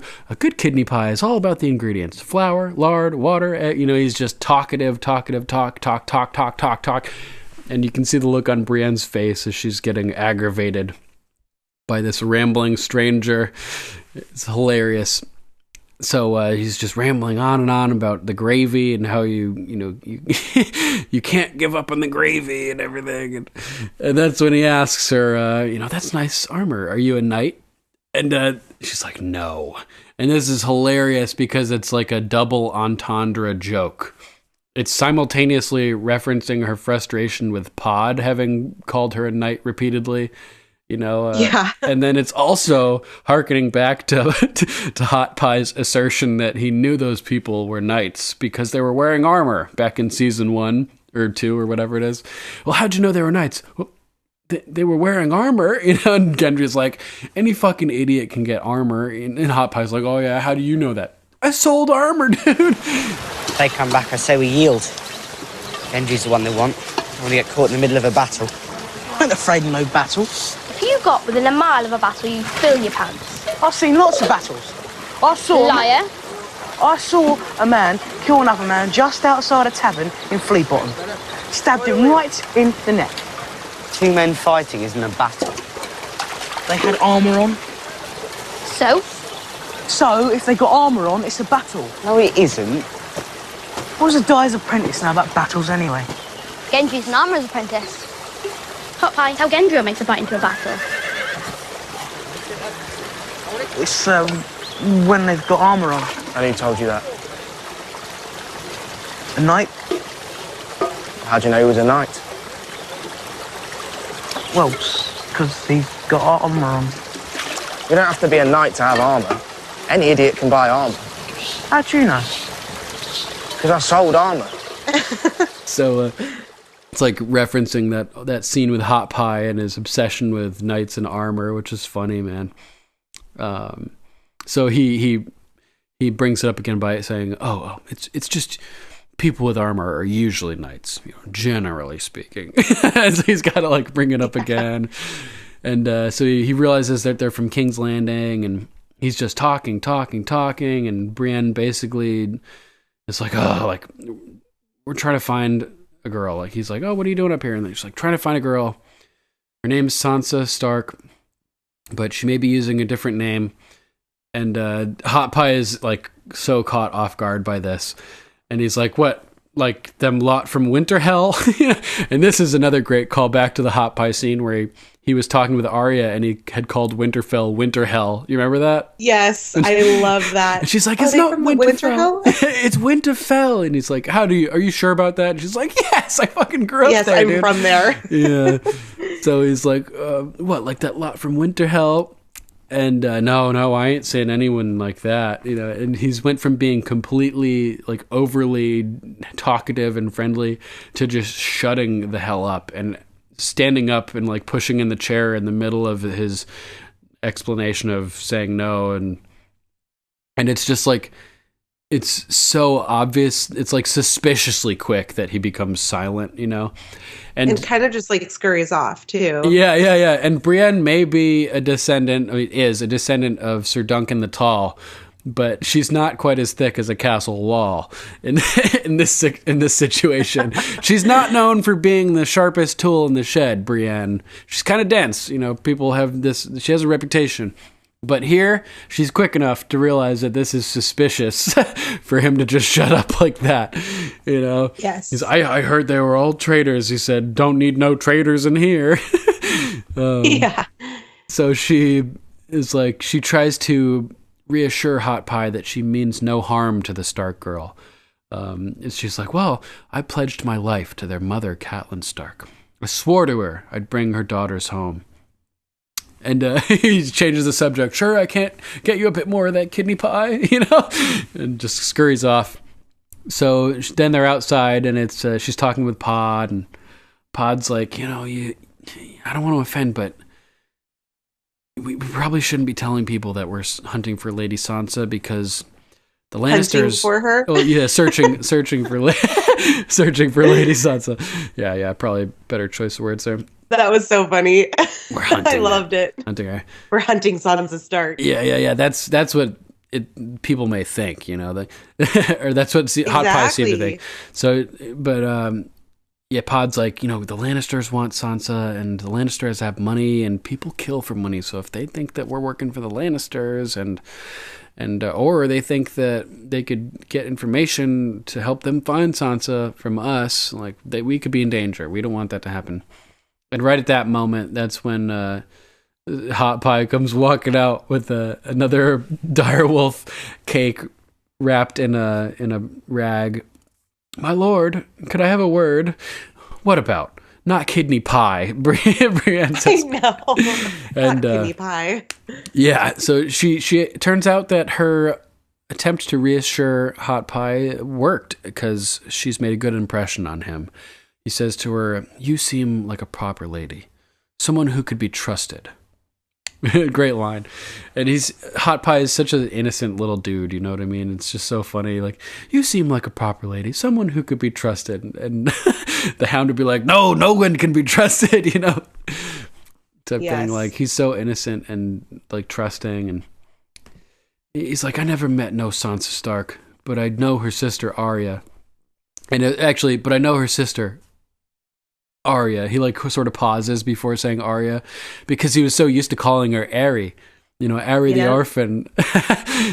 So he's like had to make sure he was getting it right here before he actually said her name out loud. Pretty classic moment. So Brienne's like, "No one's seen Arya since her father was beheaded. She's presumed dead. She weren't when I last spoke to her." And he divulges, she was heading up north to the Night's Watch. He gives away so much information here. She was dressed up as a boy, like your ladyship, only without the armor, going by the name Ari. So what happened to her? Well, the quick version, because he's a fucking rambler. Brienne is so funny. Like, cutting him down, like making him get to the point. "The Lannisters took us a prisoner. We escaped. The Brotherhood took us prisoner. We escaped. They sold me to the innkeep. They were going to sell Arya to her mother at Riverrun along with another prisoner. Big, ugly fellow. Foul mouth and a face like a half-burnt ham. Not friendly." And Pod knows immediately. The Hound, that's the one. And it's the way Hot Pie said that, it seems like he has no idea who the Hound is and how fucking dangerous he is. Yeah. He's just completely clueless and innocent and naive. "If you find her, could you give her this? She liked the last one I gave her, but, well, this one turned out better." Remember, it didn't really look very much like a direwolf, the last one? That's the tail? Yeah.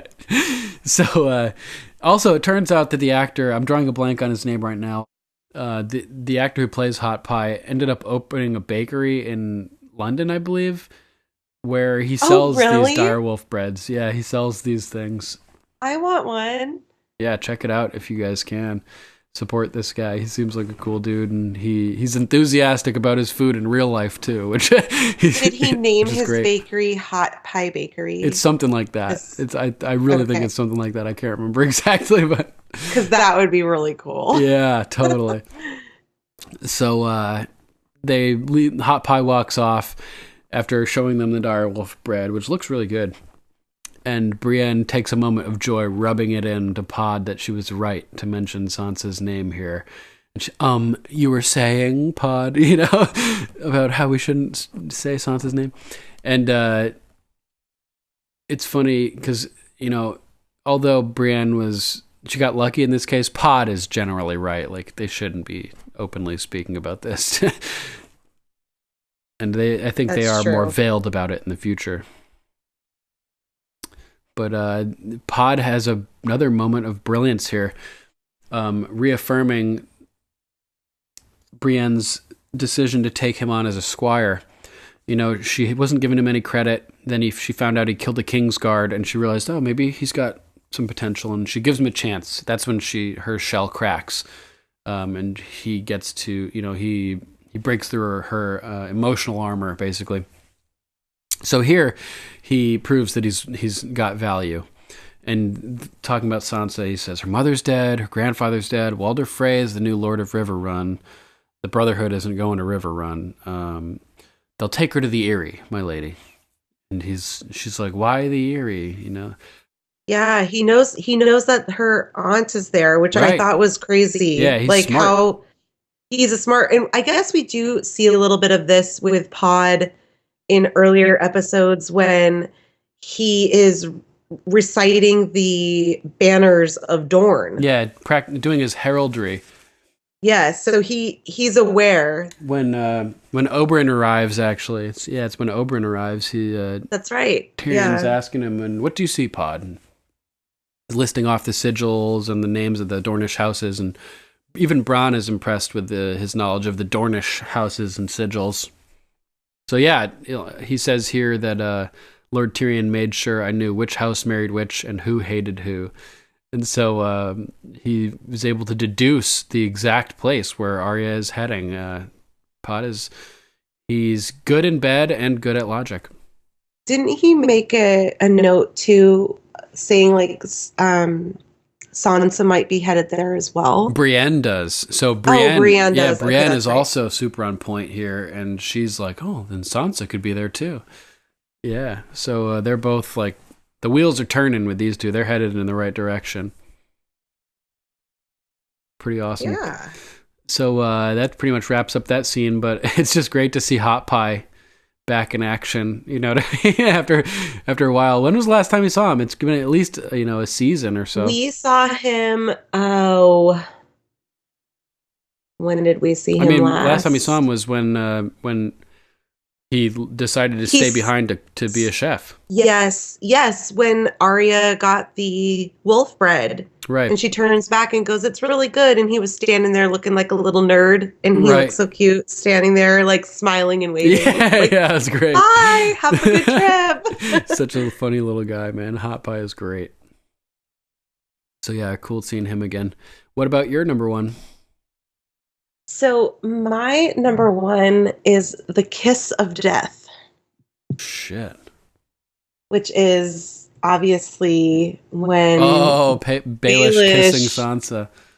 Plants a big fat one on Sansa. So I do like this whole scene. And we can go into this, like we first initially see Sansa. She sees snow for the first time in a really long time, and the Stark music starts to play, and I get goosebumps every time I hear it. Nice. So, and then you feel that nostalgia, like she's remembering being out in the cold, and yeah, she's really just like gazing around at the snow as the snow falls down in this beautiful courtyard.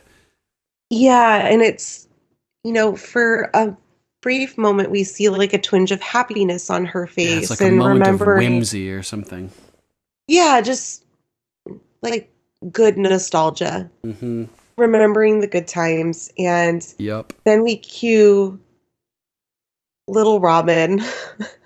This is what I was talking about with my 10-year-old breastfeeders joke at the beginning. Yes. Of course. Yes. The little boob. Who did I dub? Mace Tyrell is the big boob, and Robin's the little boob in this show.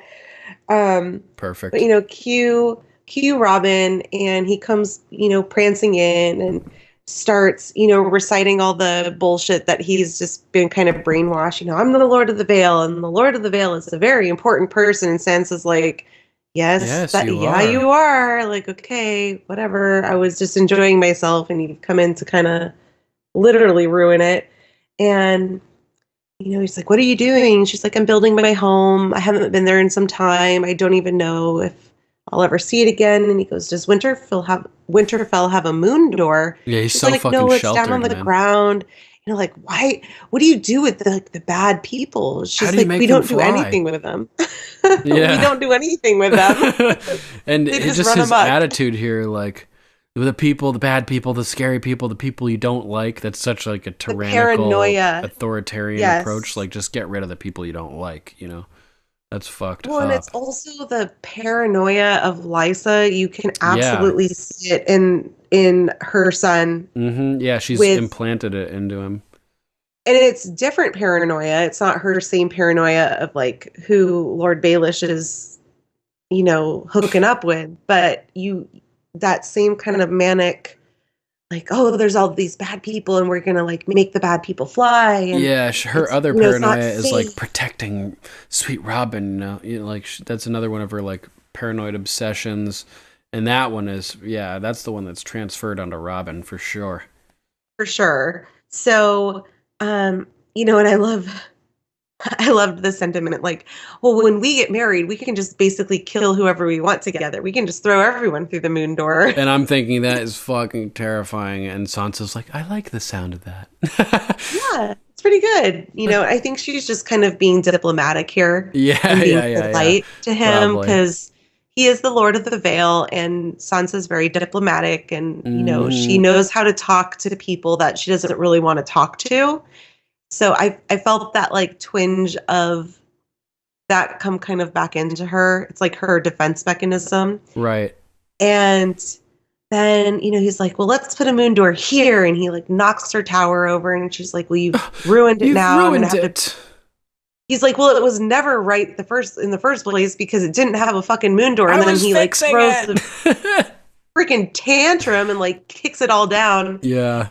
I love Sansa. She's just like, hip slap right across the face. So, you know, and she's like, oh shit, I probably shouldn't have done that. Like, Robin, I'm sorry. He runs and off. He runs out. So funny the way he runs off. It reminds me of something, but I can't remember, like Napoleon Dynamite or something like that. You know? I was gonna say, like, a nerd. Napoleon Dynamite is just that. So, so then, you know, Lord Baelish obviously sees this whole thing, and, you know, she's like, I shouldn't have done that. Like, I don't know what came over me. His mother should have done that a long time ago. Consider it a step in the right direction. Which is a true statement. Yeah, and as this shot with Baelish walking through the courtyard, you get another view of these little evergreen trees in the background, and it's just gorgeous. It's really beautiful. Really, I was just going to say courtyard. that. The set is just amazing with the stone staircases and so I actually, while I was paying attention to Baelish and Sansa, I was trying to look through that whole kind of dialogue to see if Lysa was looming, if they ever panned the camera up far enough to see that landing up there. They never did. And they never do. Yeah, yes. I was looking too. We don't know as a viewer how long she was standing there. She could have been standing there through that whole scene of Sansa, like, hitting her son too. Yeah, Baelish could have seen her standing there before walking out, for all we know. I think Baelish absolutely knew. Yeah, I remember you saying that last week. I do. Just the way, I don't know. Baelish seizes opportunities, and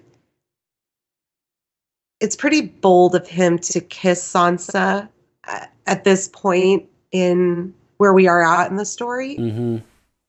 And, you know, Sansa keeps going on, you know, like, I'll probably never go back to Winterfell. And I really liked his quote, a lot can happen between now and never. Yeah, really cool line, right? Yeah, and it's kind of symbolic of their relationship because he wants something to happen with her. And I think it's a very interesting dynamic with Lord Baelish, with Sansa, because she's Catelyn's daughter. He even says it in this scene, you're more beautiful than she ever was. She's this gorgeous girl. Which is super creepy after, like, a minute earlier having said, in a better world. You could have been my child. Yeah, one where love could overcome strength and duty. You may have been my child. This is what I'm getting at, because his love for her is complex. He looks at her as a daughter. He looks at her as the daughter of a love interest and a nostalgic aspect of the only woman he's ever loved. Almost like a second chance, you know, since, like, he couldn't get Kat when she was that age. Like, yes. Sansa, maybe he can pull one over on her and get her, and it would almost be like a fuck you to Kat, being like, haha, I got your daughter when I could never get you. You know, there's probably like a whole bunch of different, like, crazy emotions in this. Sure. It's very complex what his feelings are. And to Lord Baelish's defense, in a way, maybe kissing her, he was trying to figure out and make sense of those feelings. Yeah, maybe. I look at you as a child and a possible, like, in a better world, you could have been my daughter. Mm-hmm. But I am also attracted to you because you look like your mother. Right. But you're way more beautiful than your mother. So I'm kind of attracted to you just as your own physical person. Right. So I'm just going to kiss you just to see what does that bring about as far as what do I feel afterwards. Interesting. I want to mention quickly while we're talking about this, his line, in a better world where love could overcome strength and duty, you might have been my child. There's a couple coded references in here. When he's talking about love overcoming strength, he's referring specifically to the duel that he fought against Brandon Stark over his love for Catelyn, and he was overcome by Brandon's strength. So in a better world, his love would have overcome Brandon's strength. And the other part, duty, he wishes love could overcome duty. The Tully words, family, duty, honor. Duty, honor. Right. Yep. So Catelyn, her, she, if love had overcome her duty, maybe she would have run off with Peter. But no, she's bred to be dutiful, so she stayed with her duty and her commitment to her betrothed. And so he's slyly referencing these little things. Like he's really saying a lot, like these are carefully chosen words. He's not just saying random stuff here. Like these are things that he's been considering for a long time. You know what I mean? And I think that's very true to Lord Baelish's character on the show as a whole. He's very particular with the words that he chooses. He's very particular about what he says and who he says it to, which is clearly why he's gotten as far as he has in this world. Mm-hmm. So, he steps in and he starts his creepy Baelish whispering, I loved your mother more than you could ever know. Right. That's important. And, I think Baelish really has always loved Kat, and true love, like loved her. And it just didn't work out between them. And Sansa starts getting uncomfortable here because he's advancing on her. He's very close. They're close proximity to each other. So she tries changing the subject. She goes, "Why did you kill Joffrey?" Mm-hmm. That's when he says, "I loved your mother more than you could ever know." Oh, really? I thought that was... Yeah, she says, why did you really kill Joffrey? Tell me why. And she sort of ends up liking his answer. It's like the perfect answer he could have given to Sansa. I loved your mother more than you could ever know. Given the opportunity, what do we do to those who've hurt the ones we love? And she's like, oh, like Joffrey had, arranged the Red Wedding and all of them killed. Yeah. Got my family killed. So Peter killed Joffrey as revenge for the Red Wedding. At least he's telling her that. It's probably just a manipulation, but it's exactly the right manipulation for Sansa because she sort of smiles.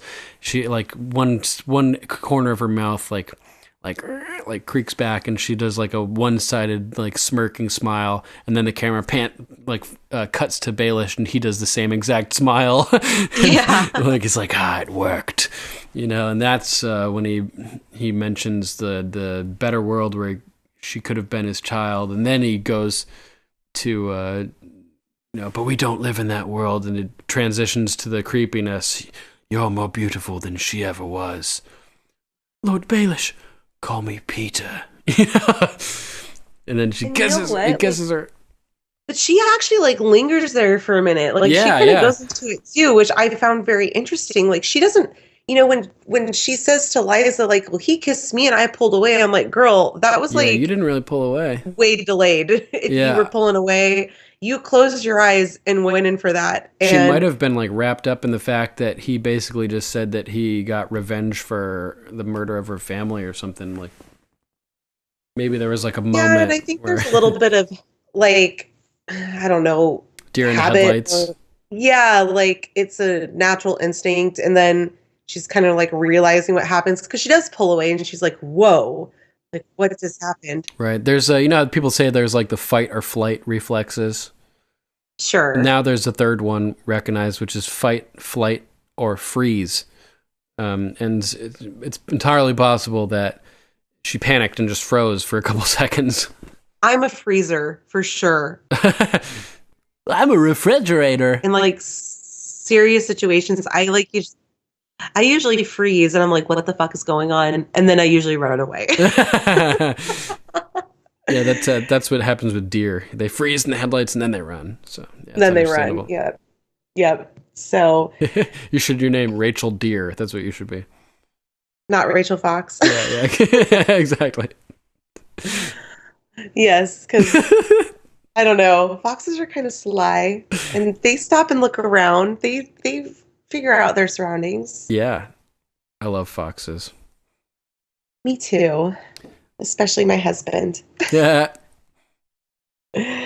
So then we cue what I kind of dubbed the suicide scene. Right. Oh, well, first the camera pans out, and that's when we see Lysa. Oh, that's right. We totally forgot the best part. Lysa, she's looking down, and all of her paranoia was validated in that one moment. Yep.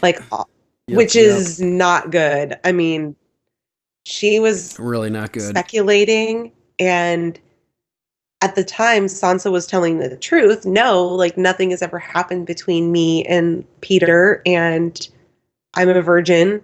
Right. And then, I'm a virgin, I swear it. Swear it. So for a crazy person to have their paranoia validated probably sent her reeling, which clearly it did. Oh, yeah, big time. But, she's like, you summoned me, Aunt Lysa? And she's like, come here, Sansa. And she walks into the room with the moon door open already. Lysa's just she's already looking through down. it. Yeah, and do you know how far the fall is? And Sansa's like, not a clue. And she goes into what it's like to watch people fall through it. Before that, though, her response is hilarious. Neither do I, precisely. And it's just like they throw people through this moon door all the time. They do all this, but they don't even care enough to even know exactly how much the fall is. There's just something funny about that line to me. What? Hundreds of feet, maybe. I think she says. Hundreds of feet, for sure, hundreds, but not sure exactly how many. Yeah, so, she talks about, how the bodies fall and break apart and, but at the same time, sometimes, pieces still stay fully intact, like a head sitting on its own, every hair in place, blue eyes staring at nothing. So creepy. And I thought it was very interesting that she used blue eyes. Right. Because the White Walker's eyes are blue.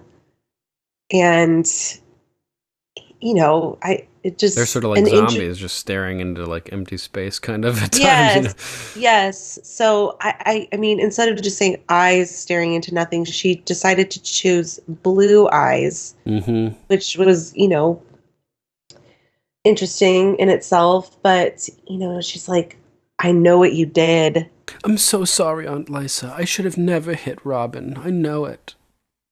Yes, and, obviously Lysa starts losing it here. And don't be coy with me, you little whore.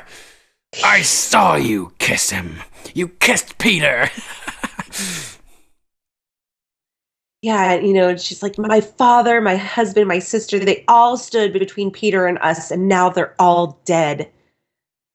And I loved that line because she in this scene tells Sansa, my husband stood between Peter and I, and he's dead. Yeah. And I mean, Sansa's about ready to fly through the moon door, so I'm sure she's not picking up on that. Not Lysa at the moment, at least. Is divulging that she killed her husband, and then we hear Lysa. Yeah, and she's her go. She's not just berating her at this moment. She's holding her over the moon door, screaming look at her. Down, look down, look down. Yeah. And Sansa's freaking out. Lysa, let her go. And you know what this made me think of? A very poor choice of words, Batman. Oh, of course it did. He's dangling, Harvey's squeeze, over the edge. Let her go. Poor choice of words. Drops her down. Yeah. Oh, yes. Let her go. Very poor choice of words. Yes, I remember that. Let her go. Yeah. You want her? This empty-headed child? She'll never love you. Yeah, she's just like her mother. She'll never love you. And this is the most serious we've seen Peter Baelish. He's standing there in front of this open door. His head is angled forward. His eyes are fixed. His mouth is tight. This is the most serious we have seen him throughout this whole tense. show. This is a moment of truth for him. He's not in control. Yeah. He's not in control in the situation. He is trying to figure out very quickly on the fly how to manipulate the situation to save Sansa and honestly probably take advantage of the situation. Like, he's calculating how this can work to his advantage because that's how Lord Baelish thinks. Why did you bring her here? Why? I'll send her away. I swear to all the gods. She'll never love you. Let her go, Lysa. Oh, my sweet wife, my sweet, silly wife. I've only ever loved one woman. I think before that, though, she goes, I lied for you. Right, I killed for you. I killed for you, yeah. And so, again, she's in front of Sansa. So this made me think, because we know we talked in a previous episode about when Sansa sentences Baelish to death that she brings up Jon Arryn. And we assume that Bran tells her. And I still kind of believe that. But maybe when Bran told her, she thought back to this moment of what Lysa was actually saying. Yeah, maybe. And she kind of put, like, you're right. Like, Bran's not just saying this. That she said, my husband died because they got between Peter and me. And I lied for you. I killed for you. So I thought that was very interesting. Good catch. I like that. I'm sure Bran, I'm not discrediting, I'm sure Bran was the one that told her that, but when he was it would telling have been her, at least be confirmation of what she already had suspected or known. And it puts it into context, like, because Sansa's probably in this moment, like, freaking out. She's about ready to get thrown through the moon door. Yeah. But she's also still cognitively listening, likely, and hearing what they're talking about. So. Right. So then when Bran says it, if Bran brought it up, she'd be like, oh, it makes sense because I heard her say this. And that would give her more reason to believe Bran's like crazy, like space-time traveling knowledge. If he says shit that she knows is true and nobody else on the planet knows, but Bran knows, like, that's going to give her confidence in his capabilities. Yes. So then, we have the most epic line I think Baelish has really ever said on this series, and it's, I have only loved one woman, only one, my entire life, your sister. And then boom. Yep, and her face when she's saying that, when he's saying that, I've only loved one woman. She's like, yes. Ah. And you hear, like, she's like, her head's leaning back, and she's got this like drugged out smile, or she's like, you can see the like euphoric, like this euphoric look, like, it's all she wanted to hear. Like, she just shot up she's so relieved, shot of morphine or something, and yeah, she's so relieved and just like feeling better again. And your sister, and that's her face, just like contorts, and just poof, the quick two-handed shove. Oh man. And that's when the thug life glasses come down. Dun, dun, dun, and dun, dun.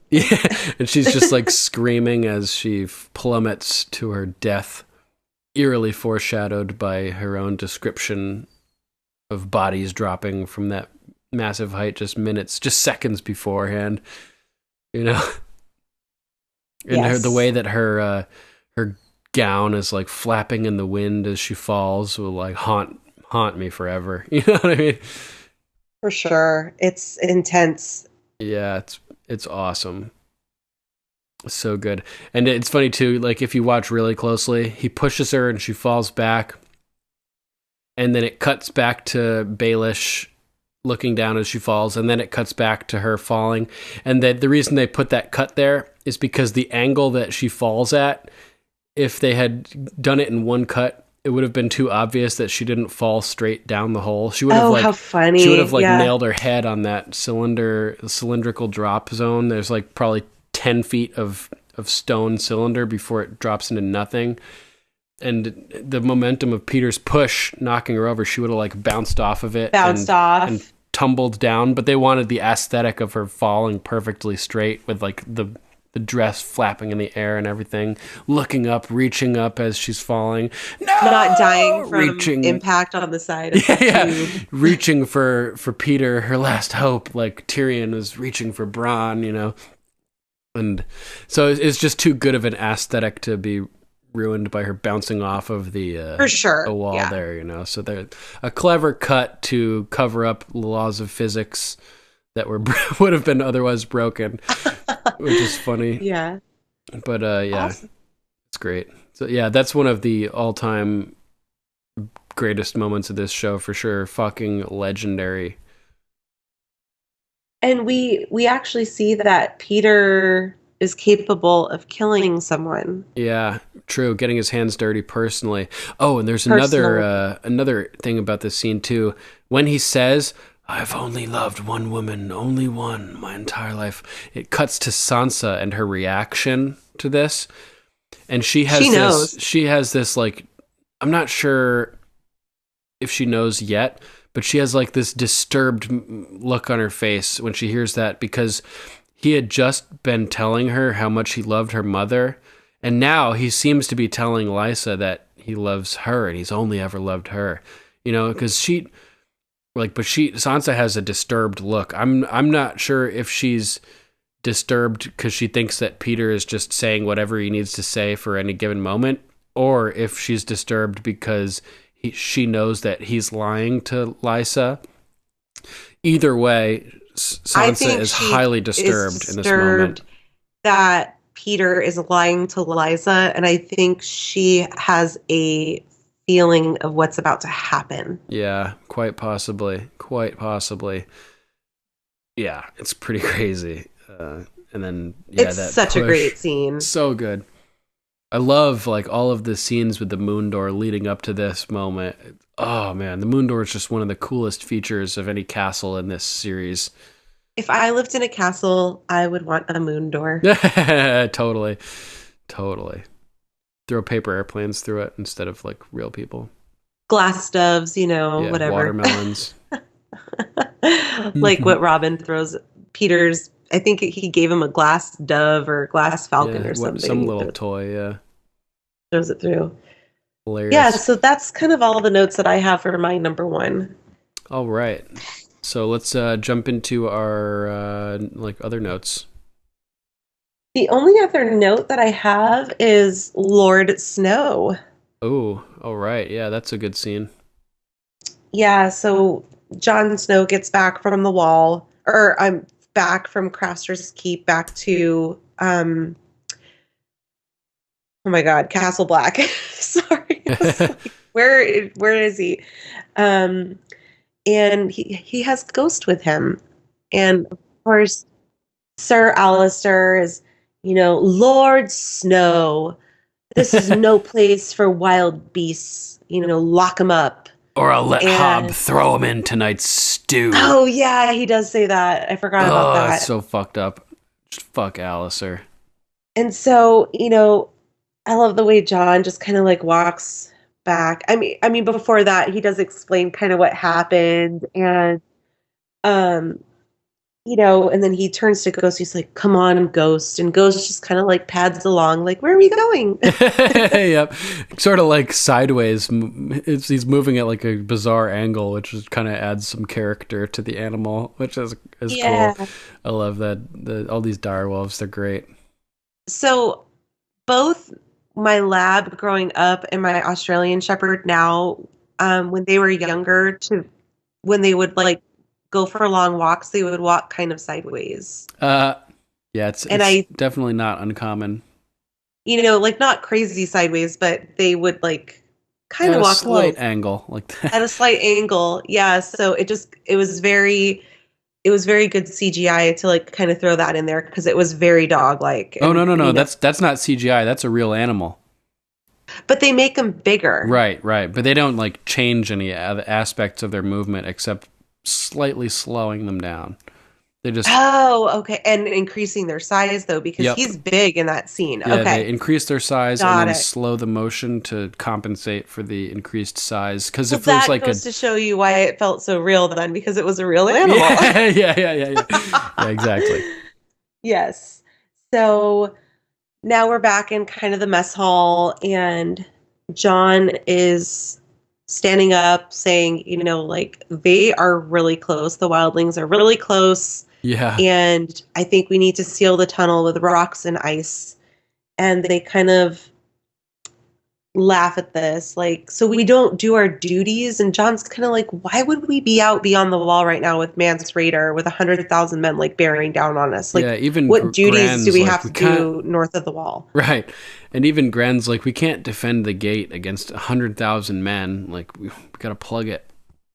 Yeah, so we should seal the tunnel. And, to Gren's point as well, like, we can't defend the gate against 1,000 men. Well, we can't defend the gate against, like, a couple giants. Have you ever that seen was so giants? Hardcore. Have you ever seen a giant, Sir Alistair? I have. What does he say? They're talking about the gate specifically, the door. And they're 4 inches thick of cold rolled steel. Yeah, they won't stop them. It's fucking hardcore. Those giants are no joke.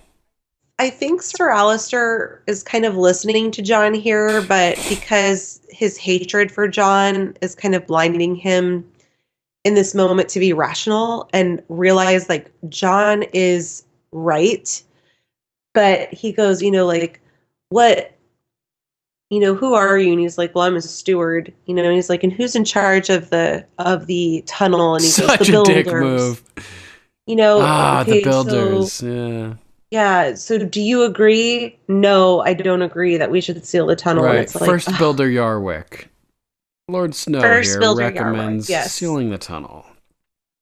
And then, of course, to punish John for an actually, like, strategic tactic that could have saved way more lives than the way they did it. Yeah. Is, he gave him night duty at the top of the wall until the first full moon. Mm-hmm. Yeah, it's funny too. And John starts like walking towards the front, like he's going to try to fight Alistair.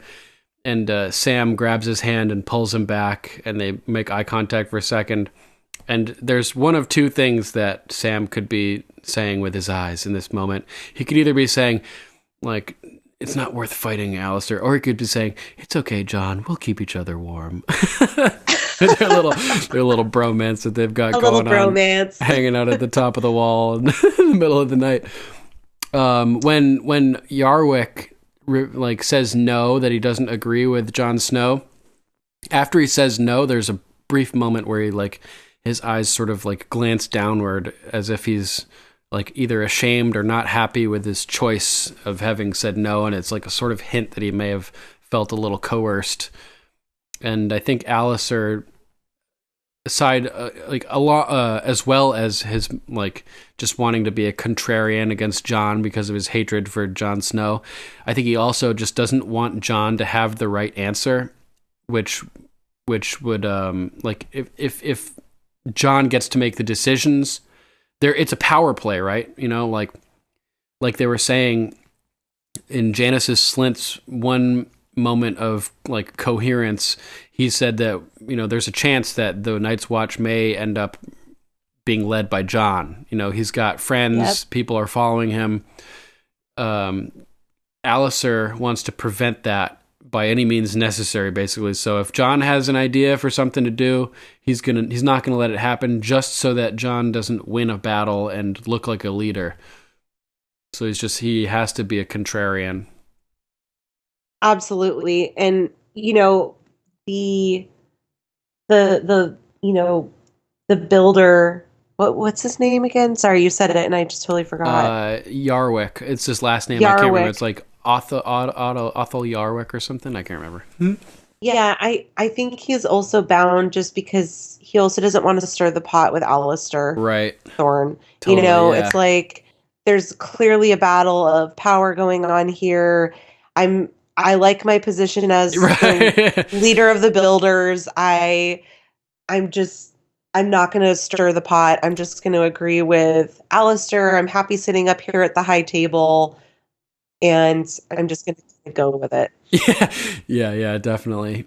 You know how in the courtroom, if like a lawyer asks a question in a way that is designed to force or like make the person who's being questioned answer in a certain way, the judge can say like no, leading the witness. That's you can't ask questions like that, you know. Yes. In this circumstance, the question, the way that Alistair phrases it, first builder Yarwick. Lord Snow here recommends sealing the tunnel, leaving us unable to carry out our duties as sworn brothers of the Night's Watch. Do you agree with him? He's basically like saying, no, you can't possibly agree because we're not going to be able to carry out our duties. Another perspective would be that your duty is to protect the realms of men, and your duty would be to seal the tunnel. So he's injecting his own opinion in the question to manipulate the answer, which is totally leading the witness, you know, in this situation, which is hilarious. Yes, that's so true. So then the scene pretty much ends at that point, right? With saying, first builder, we need 100 barrels of pitch brought atop the wall. Yes. So that's actually all the notes that I have for this episode. All right, let's see if I have anything else. Got to scroll through here real quick. Oh, there's one funny moment I forgot to mention when we get to the scene with Melisandre in the bathtub. It cut from butt cheeks to boobs, basically. man butt to boobs. It was like, sorry guys for making you look at this man butt. Here's some boobs. That's so funny. It's like the Dario's butt is right in the camera, and then it cuts to Selyse opening the door, and then cuts right back to to Mel's boobs hanging out all over the place. Yes, it's just kind of a funny transition. We always, like to mention good transitions on the show, that's clever ones, true. and this was just kind of a funny one that stuck out to me. Yes, and then we see Melisandre's butt later in that scene as well. Yeah.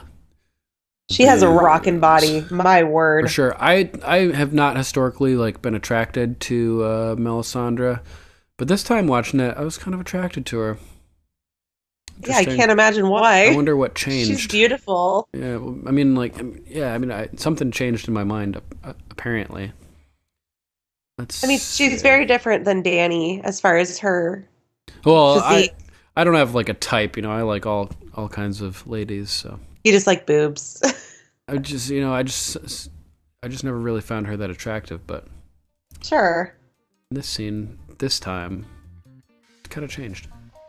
Let's see. Yeah, it is kind of interesting. I don't know what exactly caused it or anything, but yeah, actually, that's it for my notes too. That's pretty much wraps that up. Awesome. All right, stick with us, and we'll be right back, guys.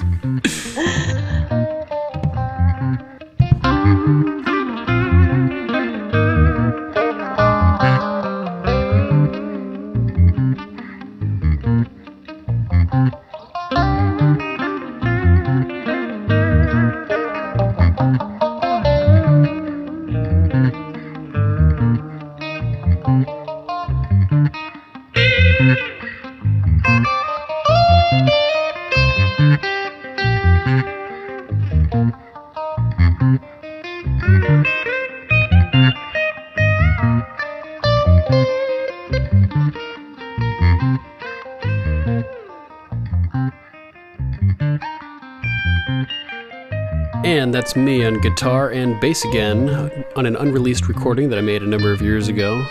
Feel free to email us if you would like a copy for yourself.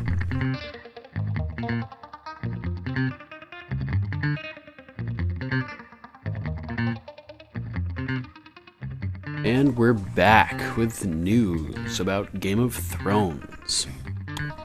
From Backstage, Game of Thrones fans rejoice. Season 8 premiere date announced by Allegra Henderson. Yay! Game of Thrones fans can rest easy. A premiere date has sorta been announced for the series' 8th and final season. In a promotional video, HBO shared the news that the epic will return to the cable network in April, though no exact date was specified. April 2019. And that's it for the news today. So we'll jump into our Game of Thrones and history segment. Again, covering the remaining portion of the article from Bustle, the 10 most clever literary references in the Game of Thrones books by Charlotte Allen. First is R'hllor is not the first Lord of Light. The Red Priests worship the fire god R'hllor, known as the Lord of Light. But before Melisandre was trying to burn children alive, Roger Zelazny wrote a famous novel titled The Lord of Light. The similar name is probably not a coincidence, since Zelazny was friends with Martin, even collaborating with him on the series Wild Cards, which they just announced they're going to be making a series of, like a Netflix series or Amazon Prime series or something. I can't remember. I posted a link about it on our Facebook. Hulu, sorry. So check that out. My best friend up in Canada, Sir Donland, gave me one of the books. I just haven't gotten around to reading it yet. But back to the article. This fictional religion also draws influence from the very real religion of Zoroastrianism, which centers around two gods, one good and one evil, and venerates fire and the powers of resurrection. That's cool. I like that. Yeah, definitely. All right. The next section, Tyrion has demon eyes. Tyrion has one green eye and one black eye. So that answers our question earlier. Perfect. Yes. So Tyrion has one green eye and one black eye, just like the character Professor Woland from The Master and Margarita by Mikhail Bulgakov. Much like Tyrion, Woland is a seductive rogue who, despite being a demon, is far more honest than all of the wealthy, bureaucratic mortals who surround him. Tyrion is no demon, despite what his sister thinks, but he does provide some much-needed fun and honesty to the corrupt courts of Westeros. Interesting, the demon comparison, because there is a whole essay about Tyrion resembling Sun Wukong, the Chinese twisted monkey demon. Didn't we go over that in one of our previous episodes? Yeah, definitely. Okay, yeah. Pretty awesome stuff. Persephone might be the key to the weird seasons. In Greek mythology and classical literature, Persephone is a goddess of the spring. She's kidnapped by Hades, the god of death, and brought to be his queen in the land of the dead. In the end, it is decided that Persephone may spend half the year above ground, bringing sun and warmth, and half the year with Hades, causing winter to fall across the land. This myth is echoed in Prince Rhaegar kidnapping Lyanna Stark. Her disappearance brings about Robert's rebellion, and shortly after her death, Westeros sees one of the longest summers in living memory, before being engulfed by one of the most dangerous winters. And then, of course, there are all the references to Martin's other books. I mean, look, if you were a successful fantasy author, you'd reference your own books too. Bacalon, one of the gods in the houses of Black and White, is a deity in Martin's story, and 7 times never kill a man. Lord Baelor, Black-Tide's ship Nightflyer, is named after Martin's novella Nightflyers. The Fever River in Westeros is a callback to Martin's novel Fever Dream, and Will's quote in the prologue of Game of Thrones, "Dead men sing no songs," is a play on Martin's novella Songs the Dead Men Sing. Nice. Very cool. Yeah, and Nightflyers has been announced as another TV series that's being adapted from Martin's book. which is going to be on Sci-Fi, on the Sci-Fi channel. So Martin now has 3 shows based on books of his. Game of Thrones, awesome. Night Flyers, and Wild Cards. Now there's also going to be the prequel about the Long Night, which is an offshoot from, the Game of Thrones books. But yeah, 3 series based on his books. He's going to be rolling in dough, dump trucks of dough. Yes. Oh my goodness. Absolutely. You hear that? What was that? Oh God, they're coming.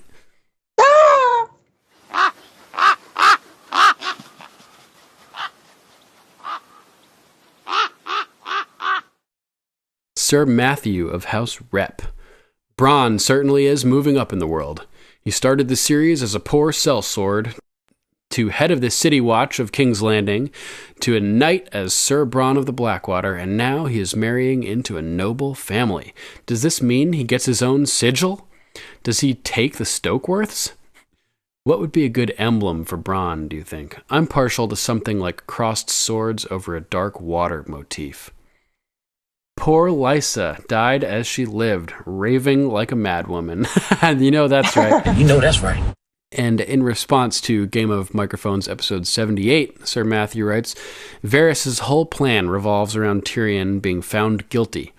Because we were speculating on why Varys would condemn Tyrion on the stand the way that he did. Yes. Adding extra details like how he may be a Stark loyalist at this point, essentially.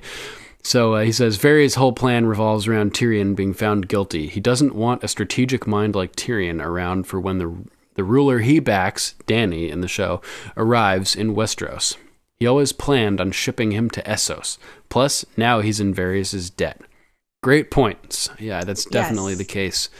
So, going back to his question about Bronn, I think,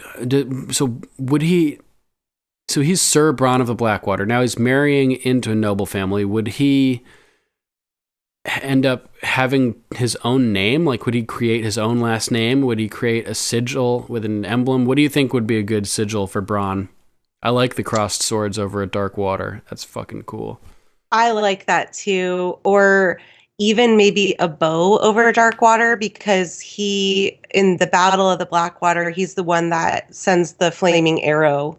So he's using a bow, but he's also a very accomplished sword fighter. So either one of those would be really cool emblems for sure. Okay, how about this? Crossed swords with a stack of gold coins over a black field representing the Blackwater.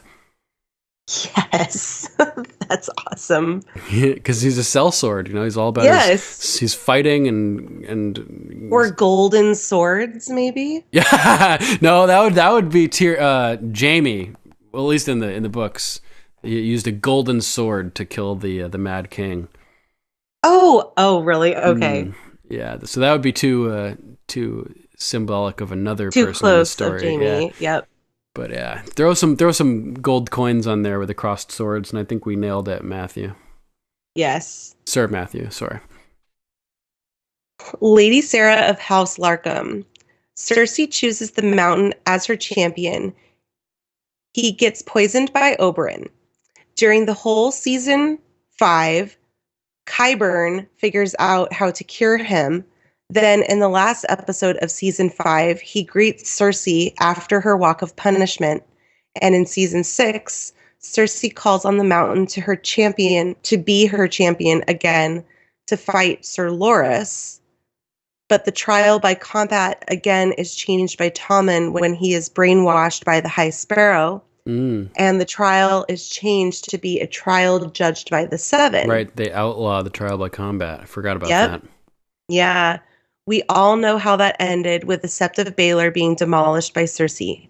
Then in season 7, the Mountain is a part of her entourage.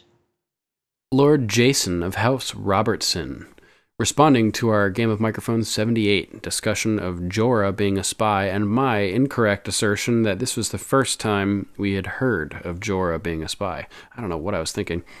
I think that was me, actually. Oh, really? I thought it was me. Whatever. Yeah, if you think it's you, I'll let you take credit. I think it was. No, it's like total. Because another one of our viewers. Really?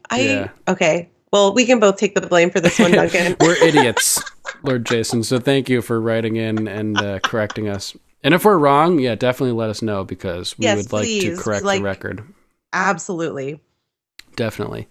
So, Lord Jason writes, Ned and Robert talk in the small council chamber that Jorah was a spy in season 1, or in the first season. And yes, that is true. We did find out then, and now that you mention it, I totally remember that. So, thank you. Yeah, good call. Hope to hear from you again, Lord Jason. Thanks for writing. We like it if we say something wrong or incorrect. We love to be corrected because we want to make sure that we get it right, too. Yeah. It's important. It's all about the truth and accuracy, for sure. Hello, Sir Duncan. This is Lady Caroline Collins with my Raven's Call for the episode Mockingbird. I wanted to make 2 little notes this week. Hopefully I'll try and keep it short. The first one was the constant returning to the concept of nothing throughout the episode. We hear it first with Arya's quote, which is kind of stuck with me the first time I heard it, but it's definitely more meaningful than I think it's passed off to be. And she says, "Nothing isn't better or worse than anything. Nothing is just nothing." And I thought that was interesting because it ties in with her becoming no one later on, but it's also what Jon Snow says when he comes back from the dead. He says, Melisandre asked him what he saw, and she was really interested in what happens after death. And he says there was nothing. There was just nothing. Oh, brilliant! And good connection. In this world, we have to wonder if there is something after death. I think everybody always wonders that, and there's all these different religions with different ideas of what happens after death. But I think Martin kind of wants his world to be sort of what Melisandre describes it as. There's only one hell, and we're living in it right now, and after that is just nothing. So, and we hear it again right before Lady Lysa dies. She says, you'll find body parts spread around from being dropped out of the Eyrie, and you'll find just a head sitting by itself. And she says, blue eyes staring at nothing. And that was really cool how it ties in with the blue eyes of the whites and the White Walkers, and also the fact that they're staring at nothing, as in nothing happens after death. So I thought that was kind of an interesting thought. And one little note when they said, I think last week, somebody commented that the White Walkers have access to steel, and Sir Alistair Thorne says that the gateway to the tunnel is forged with cold rolled steel. And I was like, how is that possible? Cold rolled steel. I watched Forged in Fire, and I've never seen anybody successfully cold roll steel. So I'm wondering if that's how they make the steel, and in this world that's possible, because obviously the White Walkers can't use heat. That would be kind of going against everything, all of their powers. So just a thought, and it's probably an impossibility, but just made me laugh. And then lastly, the Mockingbird, and we see a lot of bird sort of connections throughout this episode. But one of them that I thought of, and originally I thought maybe it was the Mockingbird that does this, but I remembered it's the cuckoo that lays its eggs in other birds' nests, and then its egg hatches. And the baby cuckoo will sort of pretend that it's the same, it's one of the other babies, and the adopted parents will feed it, and it'll grow bigger than the other babies, often because the cuckoo tends to grow bigger than a lot of other birds. And then it'll actually push the other birds out of its nest, and sort of fight for survival. And in that way, it sort of collects all of the resources that the birds are giving it, and pushes the other babies out of the nest. And so I thought that was interesting. And I thought it was the Mockingbird. I was like, oh, that'd be really cool if you could make that connection. But it's still like a really interesting bird reference. And obviously with Lysa being pushed out of the moon door, And originally my mind was going crazy with, what if Sansa is actually Lord Baelish's daughter, and, he planted his child in the Stark nest as a decoy, and she's going to end up being the leader of everybody, and all the other Starks are going to get pushed out and all that sort of thing. My mind started going crazy, but oh man, that's bugged it made out. it pretty clear with his advances on her in this episode that she's definitely not his daughter. And he says, in another world, you would have been my child. And so it's pretty obvious that that's not the case. But I thought that was kind of a cool thought. But maybe Robin, another bird name, obviously, and Robin may be Baelish's son with his dealings with Lysa before.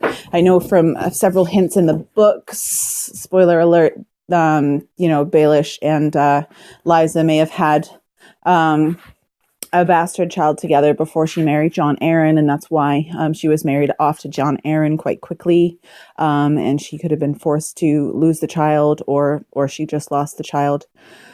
But it had a big effect on her, and I think maybe one of the things that drove her a little crazy. Yes, that's motivation. So there's that background with Lysa.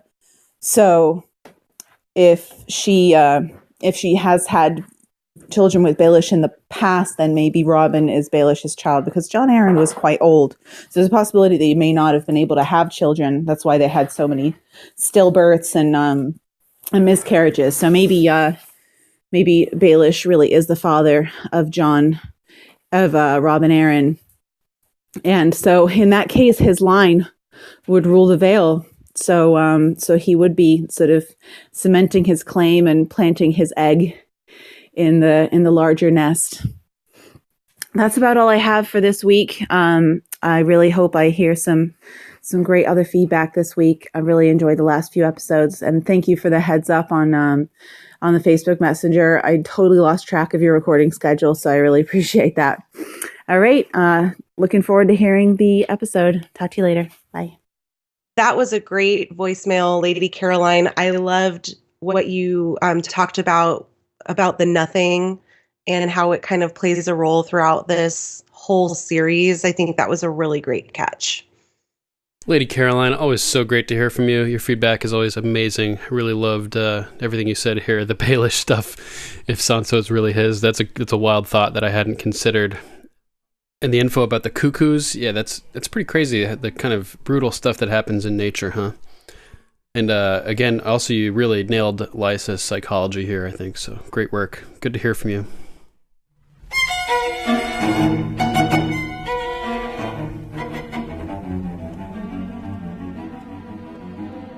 All right, that's our show, episode 79.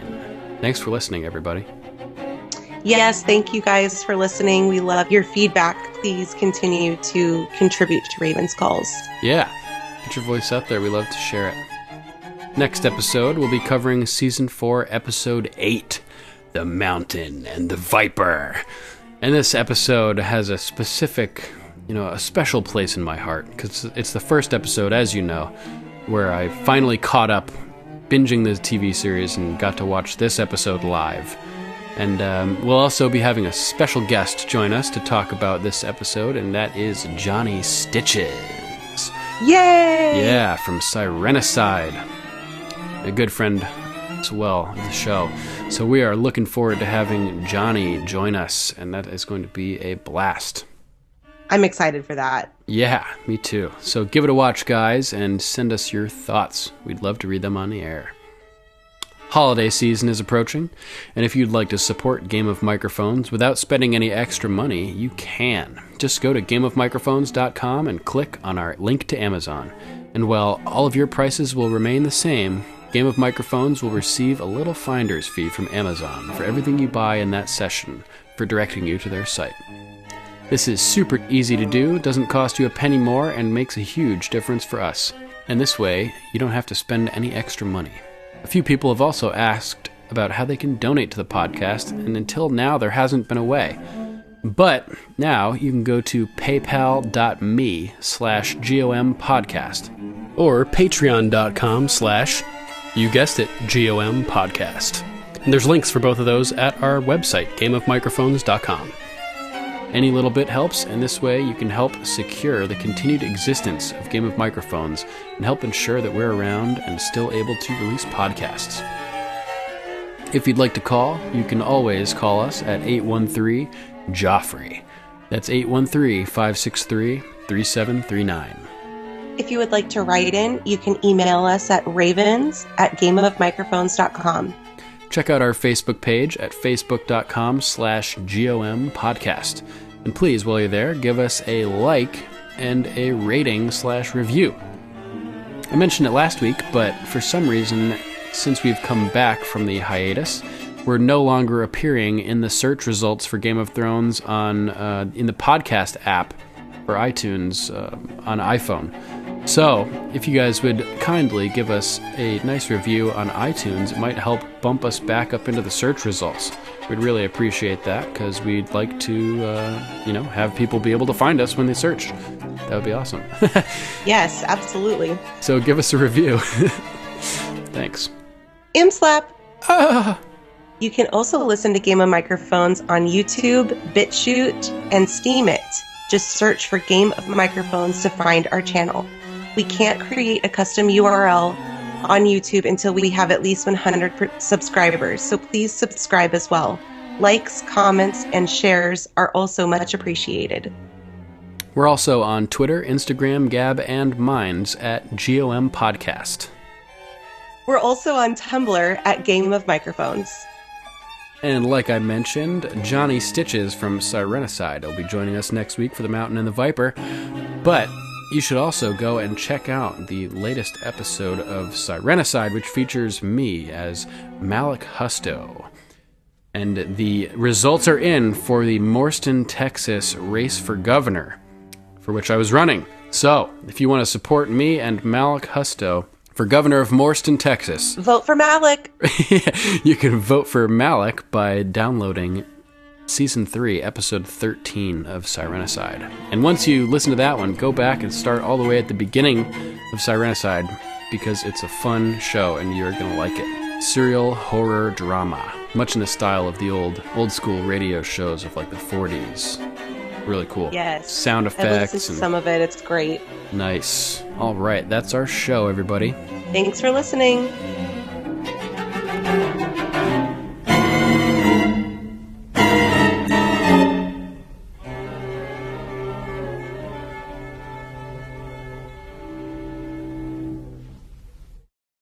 Haven't you had enough?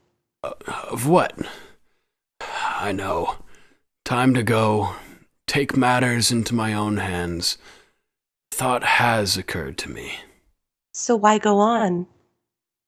Habit. Nothing could be worse than this. Maybe nothing is worse than this. Nothing isn't better or worse than anything. Nothing is just nothing. Who are you?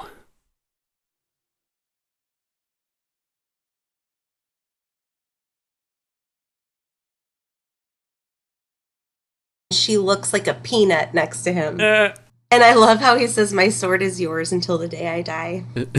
She's like, my sheath is yours. Oh my God. Holy sweet baby Jesus. You know? We know how much you love her. Yeah. Or the bent neck lady will find you. Uh-oh. I don't want no bent neck lady coming after me. Dying is thirsty work. Ah! This biter jumps out of nowhere. I know.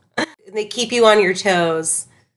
I mean, talk about having, like, sharing issues. My word.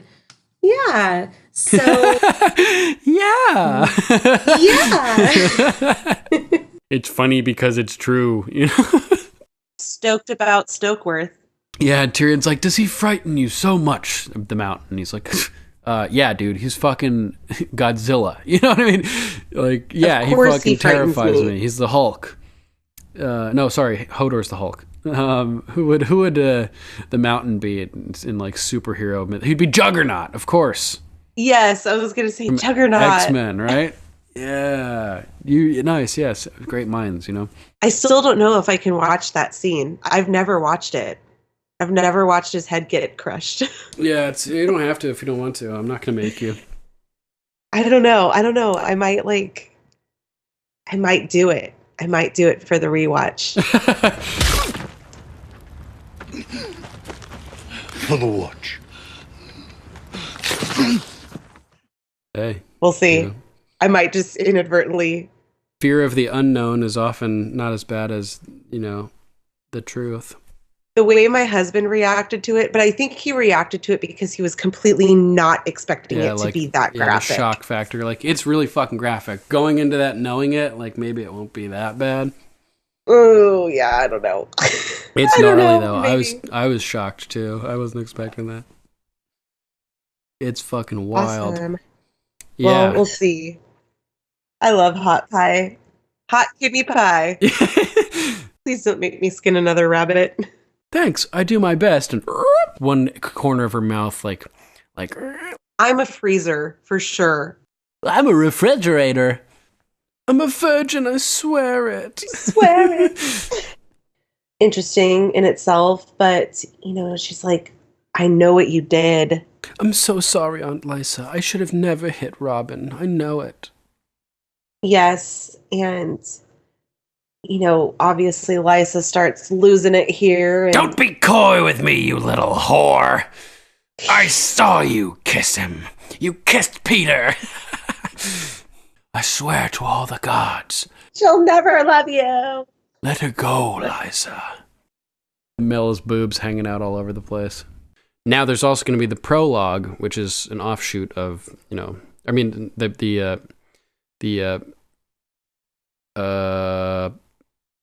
prequel. We're also on Tumblr at Game of Microphones. Sorry, I was going to say .com, but that wasn't right. Okay. We're also on Tumblr at Game of Microphones. Okay.